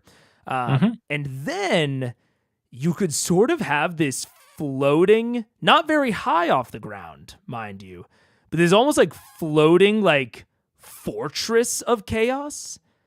Mhm. And maybe they, if they want to progress even further, we can give them a little bit of breather room of, Mhm. okay, they've stabilized, air is gone. Right. And now Storm has stabilized the place. He's probably going to drive the island around a little bit, causing some chaos. But it's not going to be anything too bad. But he wants them. He says, actually, just kidding. No armor set for you. Sure. I need you to do some other stuff for me. And then you can have the armor. Yeah. I think I mean, he controls the power, right? So he can because it can be fun, right? Either in a one shot or in an arc of your campaign, jack up the power for a fight, only to say, okay, great, I'm glad you guys got to see what's possible with these. I'm going to lower these back down because you broke me out, but that doesn't mean that you're faithful servants of chaos yet, right? Yeah, absolutely. I like your idea of like lowering. It's almost like what we're saying, like lowering chains to pull it to the ground faster, or maybe to affix it to the ground and pull the temple down. If you're fighting for storms, if you're fighting for air, it could be like, hey, you need to enact these we need to eject pieces of the temple to make it lighter so that it will go up faster, right? Oh, yeah. Yeah, So you could kind of play off of like either way. You've got like not only there's kind of a fight, there's also a run around the temple to do this or that, as well as at a certain point you got to be ready to escape. So there's a whole like sequence of things that can happen. Yeah, absolutely. Absolutely. So yeah, I think it's kind of the two options. And yeah, maybe Storm lets them use the items temporarily. Sure. But could be fun. And maybe each of the items has like a gimmick that is necessary towards like getting another tether to the ground. Yeah, that's a good idea. That could work. So if they side with Storm versus if they side with Air, I'm more just writing this down for myself. Totally. If they side with Storm, they get the items. And they need to. And so that's either way, Air takes them up. It's just a difference of, does Air take them up and not tell them about the escape pod? Or does Air take them up, tell them about the escape pod, and like tell them how to like come back when they're more powerful or something? That's a good point. So one of the things that I've been trying to do, which maybe there's a chance for here, maybe not, rather than have this sort of like, because obviously it's like, okay, depending on where you go, there's clearly a happy path to, you're going to defeat one of them and escape. You're going to defeat one of them and land, probably crash to the ground, but be protected by your new god friend. Right. But that's like the happy path. In this case, it's a lot more interesting to think of, well, what is the interesting story or what is the interesting plot development that happens if in both cases they choose and they fail? So, like what occurred? Because like you're saying, you're dealing with these entities that are large. You know, perhaps they were, you know, in service to the gods when the planes were formed, right? So like they were forming the material planes, and as a result received all of this power, and you know, so they're effectively demigods or gods, depending on how your pantheon works. Yeah, absolutely. So in either case, it could be seen as like, okay, let's say that you choose to fight for Storms, but the players fail. Like the sequence of events, they miss everything, and instead Air is successful in shooting them up into the stratosphere. And gone. At a certain point, they're going to pass out. Like, and this is obviously like, you know, this is just one draft of this idea. Up. They can either jump for their lives, which is basically crazy, but they could, or they eventually will just like fail a more and more difficult like con check until they pass out, probably during the rounds of fighting, because that Air basically, you know, ends it that way. But if they do, you know, effectively Storms would be resealed, and they would have to now face kind of what you were saying before, like, okay, you guys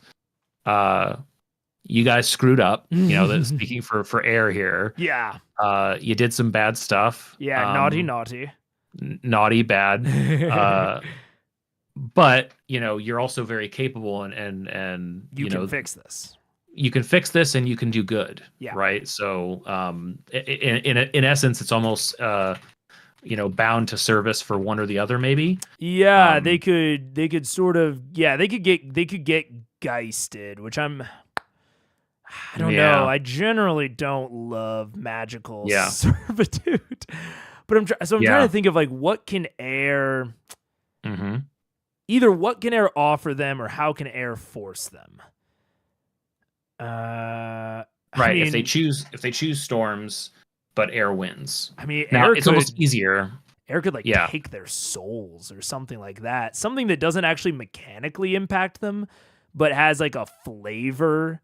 Thing. Like a punishment. And it could even be, while Air has your soul, you can't be resurrected. So if you die, that's it. Even if you're playing with like regular resurrection rules.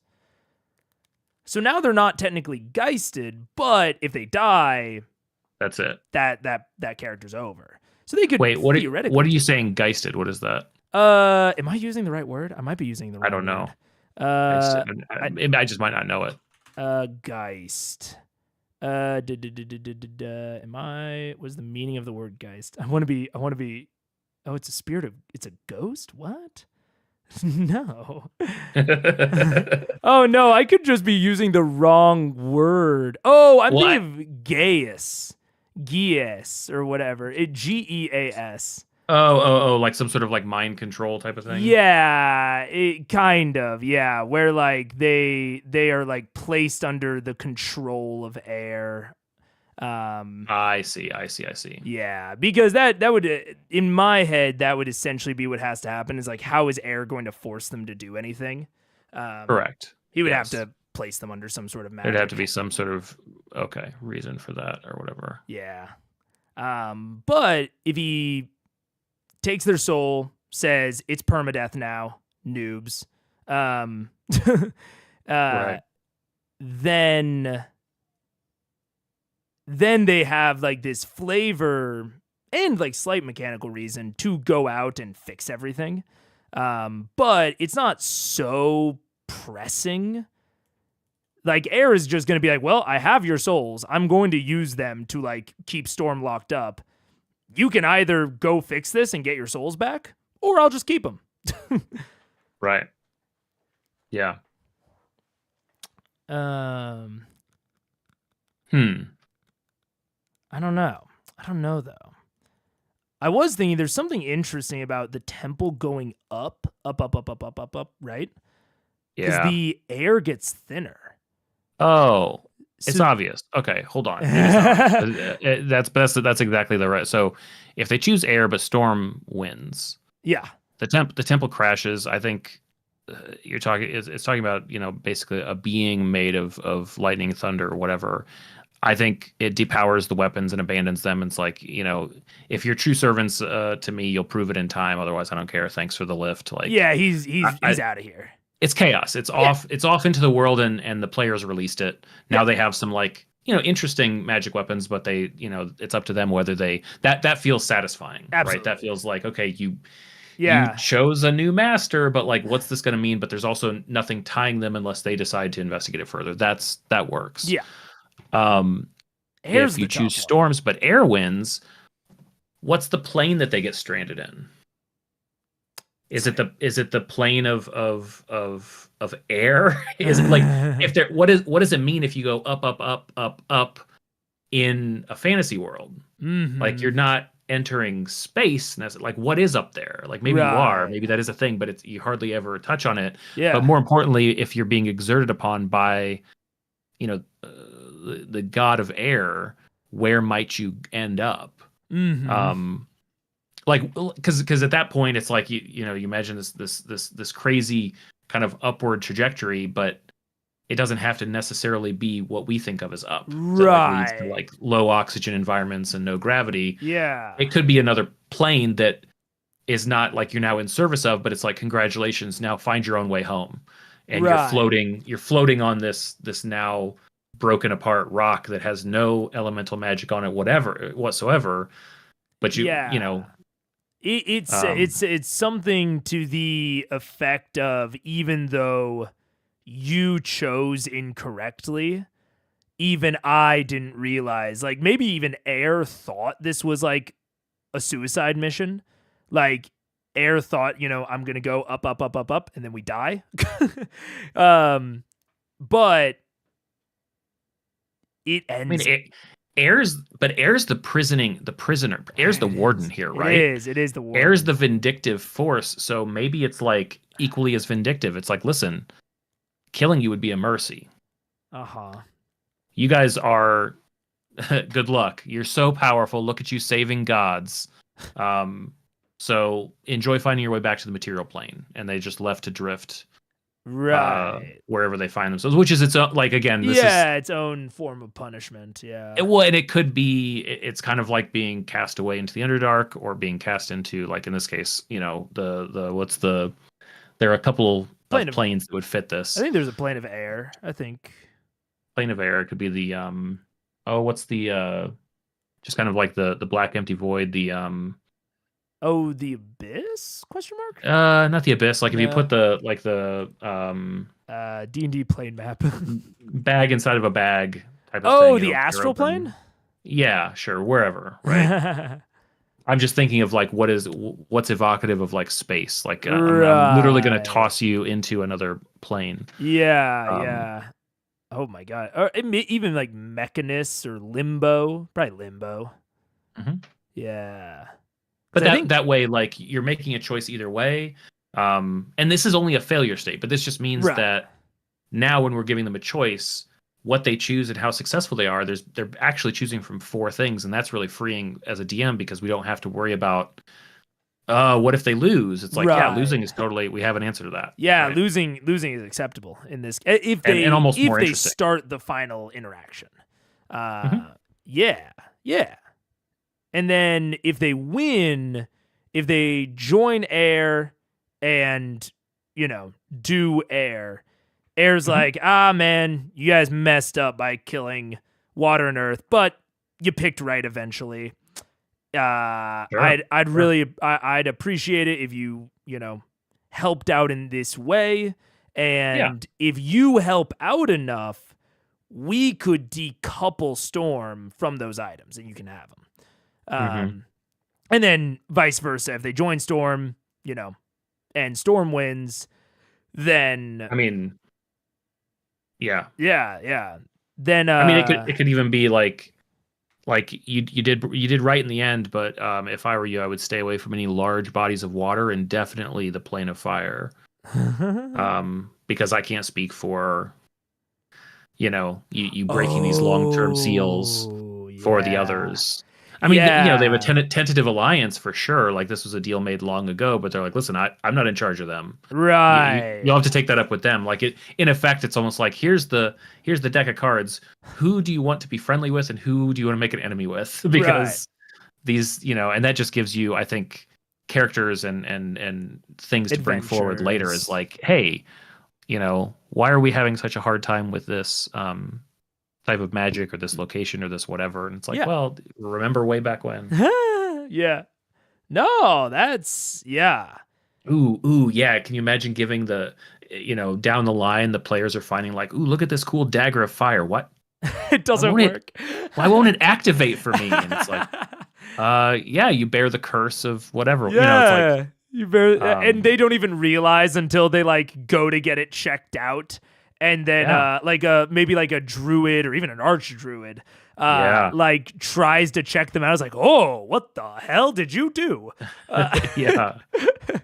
You need to fix yourself. Well, I guess cannot not help. fire. Fire was already destroyed, but like earth and Water and water earth. specifically. Yeah, absolutely. And so they bear these curses and they can either deal with them because, long-term scars are fun. Or that's a whole new adventure to go and make peace and potentially help out air in the process if they wanted.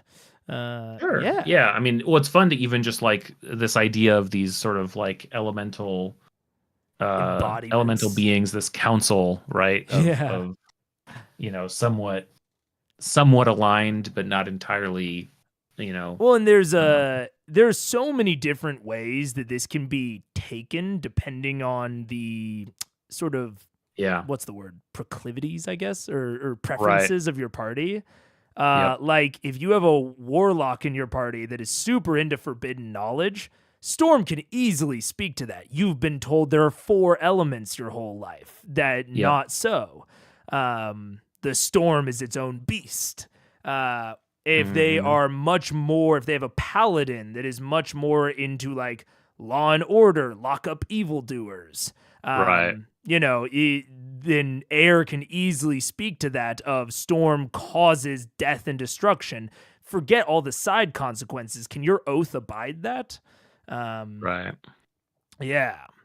Yeah, there's so many different ways to play this factor to your party members. Yeah. hmm Well, cool. I think that's it. We kind of cooked it. Yeah, we kind of cooked it. Yeah. And it's something that you can introduce basically whenever. Whenever Absolutely. it slots in, you just have the ship go dragging through town. Sure. Yeah. Yeah. I mean, a storm. It's like however you choose to introduce the idea of what appears to be a derelict airship being drug along the ground by storm clouds, by a storm Yeah. that's dragging us behind. Like, what a strange visual to imagine, but like how interesting. Oh, absolutely. Absolutely. Oh, well, sick. I think I said last time, like, oh, maybe I'll, turn it into something more, more finished and more full. I don't even think I'm going to make a remote. I'm not even going to go in the direction of promising that. I guess if it happens, it happens. Hey, it's an idea. It's right? an idea. Yeah, I think I like. The fun part is exercising and exploring this stuff. Yeah, because like at the end of the day, turning this into a map is really just a mechanical exercise of like gridding it out, you know. But I like these fun little I like these as brainstorming sessions. Heck yeah. It's a lot of fun. Yeah, airborne was a good prompt. Thank you. I last time we did water, or we did aquatic, I think. Oh yeah. So I need to now get away from the elements. I need to have a different type of theme next time. I'm trying to remember which. Looking through my notes to find that one. The aquatic dungeon. You had like a dragon turtle that you made, I think. That's right. And I think we also had something kind of locked away, speaking to the players. It might have just been the dragon turtle. And it was like perched above the Underdark, if I remember correctly. Right. Yeah, that was a fun one. I think there might have even been a trip up and down on that one too. There might have been. Which is just, I mean, hey, why not? Right? Hey, we might have some lines that we go down, but I will. I think the timers worked better as well. I don't remember how long the last one was, but I liked, even though I think they were a little bit too short, the more constrained time definitely helped me at least.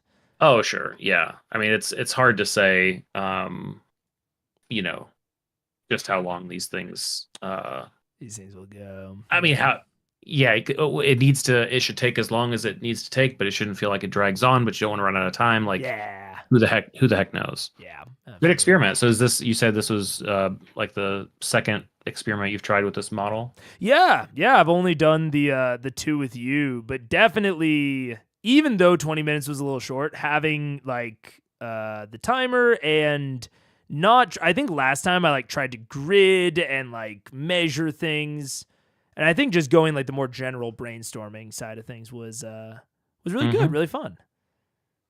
I enjoyed it. Yeah, hell yeah. Thanks for the invite. It was a good idea. Yeah, no worries. We'll have to do it again. I had the small thought, but I don't even want to say it in front of my audience, so I'm not. Okay, well, because I don't want them to expect anything because I don't do it. You can mute your stream and just say it to my audience. That's then you're safe. No, then I'm safe. We're just stirring up crap. Exactly. But if I end up doing it, they'll catch on eventually. Of course. Well, thank you for joining. I appreciate it. Good to see you. And have a good night, man. Yeah, you too. I'll talk to you later. All right, see ya. Bye. All right. Good guy.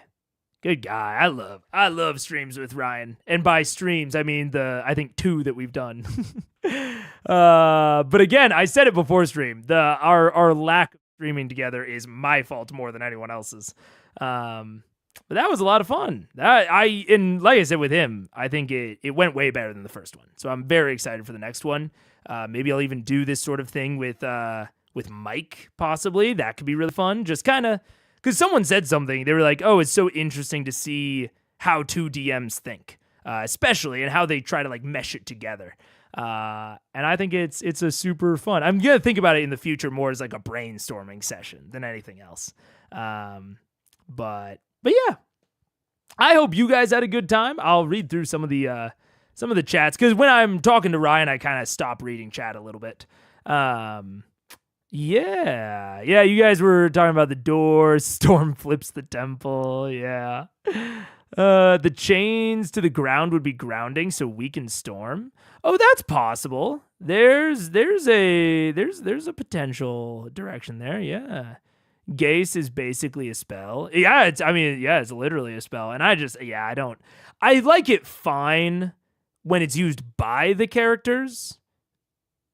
Iffy, honestly. But when it's used by an NPC, meh. What if there's a wall of fire at the top of the sky? Yeah, I mean, Ryan brought up a really interesting point in that, like, in my head, I know that we have Spelljammer as like a setting. So in my head, it's like, oh yeah, well, there's space up there. But there super doesn't have to be.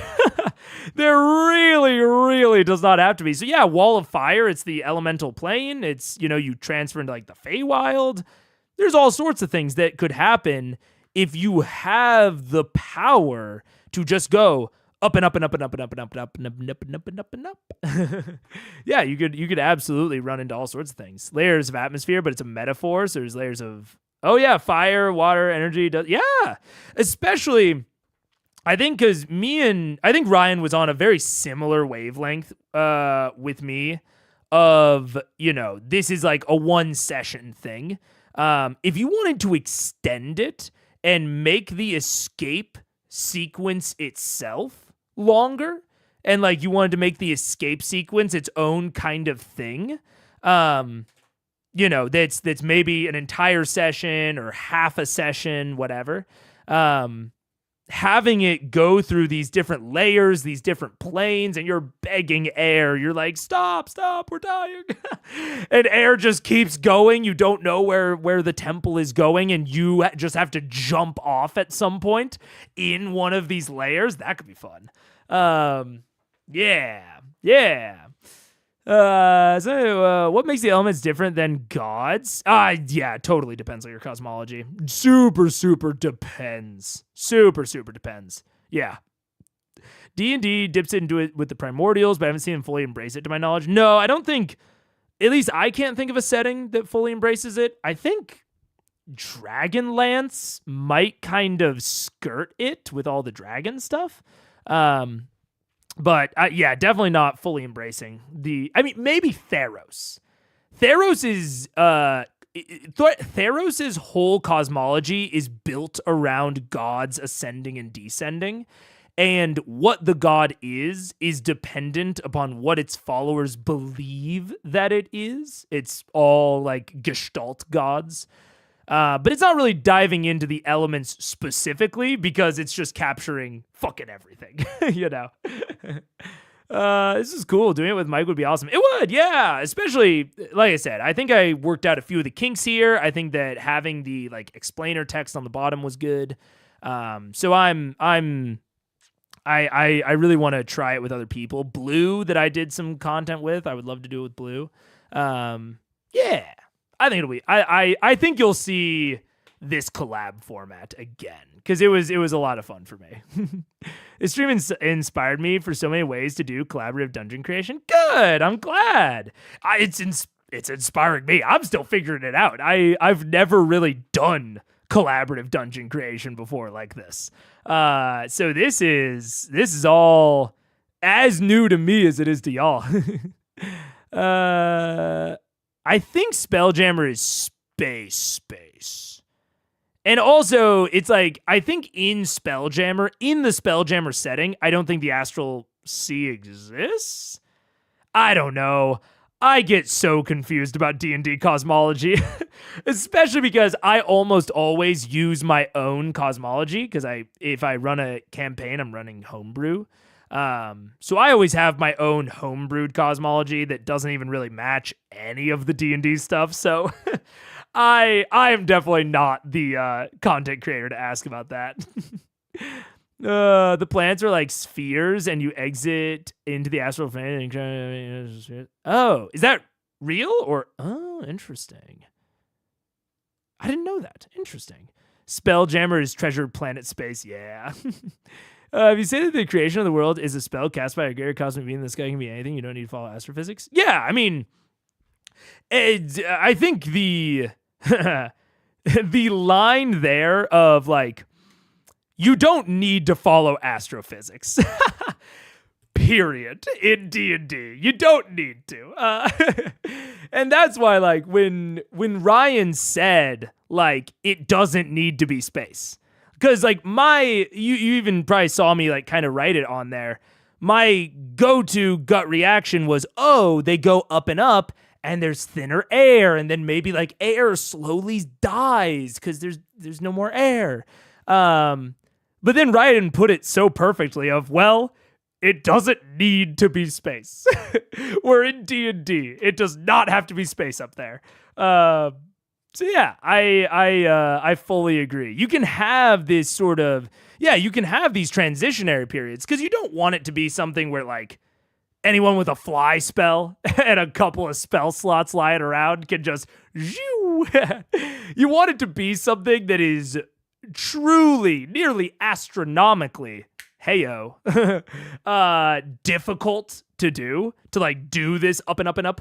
But it could be like, if you take the right precautions and if you know how to do it, it could be like even like a secret shortcut that some like plane hoppers know about. Is like, oh yeah, if you go up in the material plane, you end up hitting Mechanus. Like it's this weird sort of glitch in the fabric, you know? So that could be, you can do all sorts of those sorts of things. I'm sure there's an actual like in lore like answer and explanation for like what happens if you go up and up in the Forgotten Realms or in Eberron or in Greyhawk. But I'll tell you, I don't know any of those explanations. You know? The greatest archmages flew to space themselves. The greatest ones, yeah. The greatest ones formed a bubble around their heads and just went, zoop, I'm gone. Goodbye. When y'all start talking about that, I was thinking about BioShock. Yeah. I also like the visual of two mirror worlds where, like, if you keep going up, you'll eventually fall upward and then be falling through the sky into the other world. Yeah, I could totally see that working. There's all sorts of a lot of like cosmologies or lores. A lot of times the Feywild acts kind of like that. You know, it's kind of the mirror world. And D&D adds Shadowfell, which is also a mirror world, but dark. But you can easily do that with like a mirror world concept. Absolutely. BioShock 1 would make a great dungeon. Oh, like a mega dungeon? Yeah. Well, it has the first component of a mega dungeon in that you're fucking on your own. You're locked in there. Yeah. And like the underwater nature of it, I think could make for a lot of like interesting decision points of like flooding out certain areas, which is basically like shrinking the dungeon, messing with air, going out into the water to then like go across to another section of it. But then you have to deal with the deep sea beasties. So yeah, BioShock 1 would be a great little mega dungeon. Yeah, little mega dungeon. But anyways, I think that's where I'm gonna call it. Thank you so much for joining. I'm glad y'all seem to like it. I had a lot of fun doing it. And I hope to show you more of it.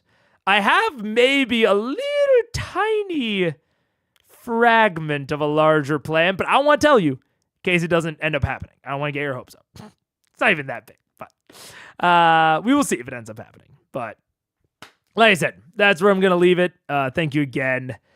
Go follow Ryan if you don't, especially if you are. I mean, Ryan does so much, but especially if you're into physical props, physical map making, physical miniatures. He does painting, physical prop creation, sometimes on a budget, sometimes not. He's great. He's a super cool channel, very different from me and Mike. So if you're looking to kind of broaden your portfolio that you follow, he's very different and very cool.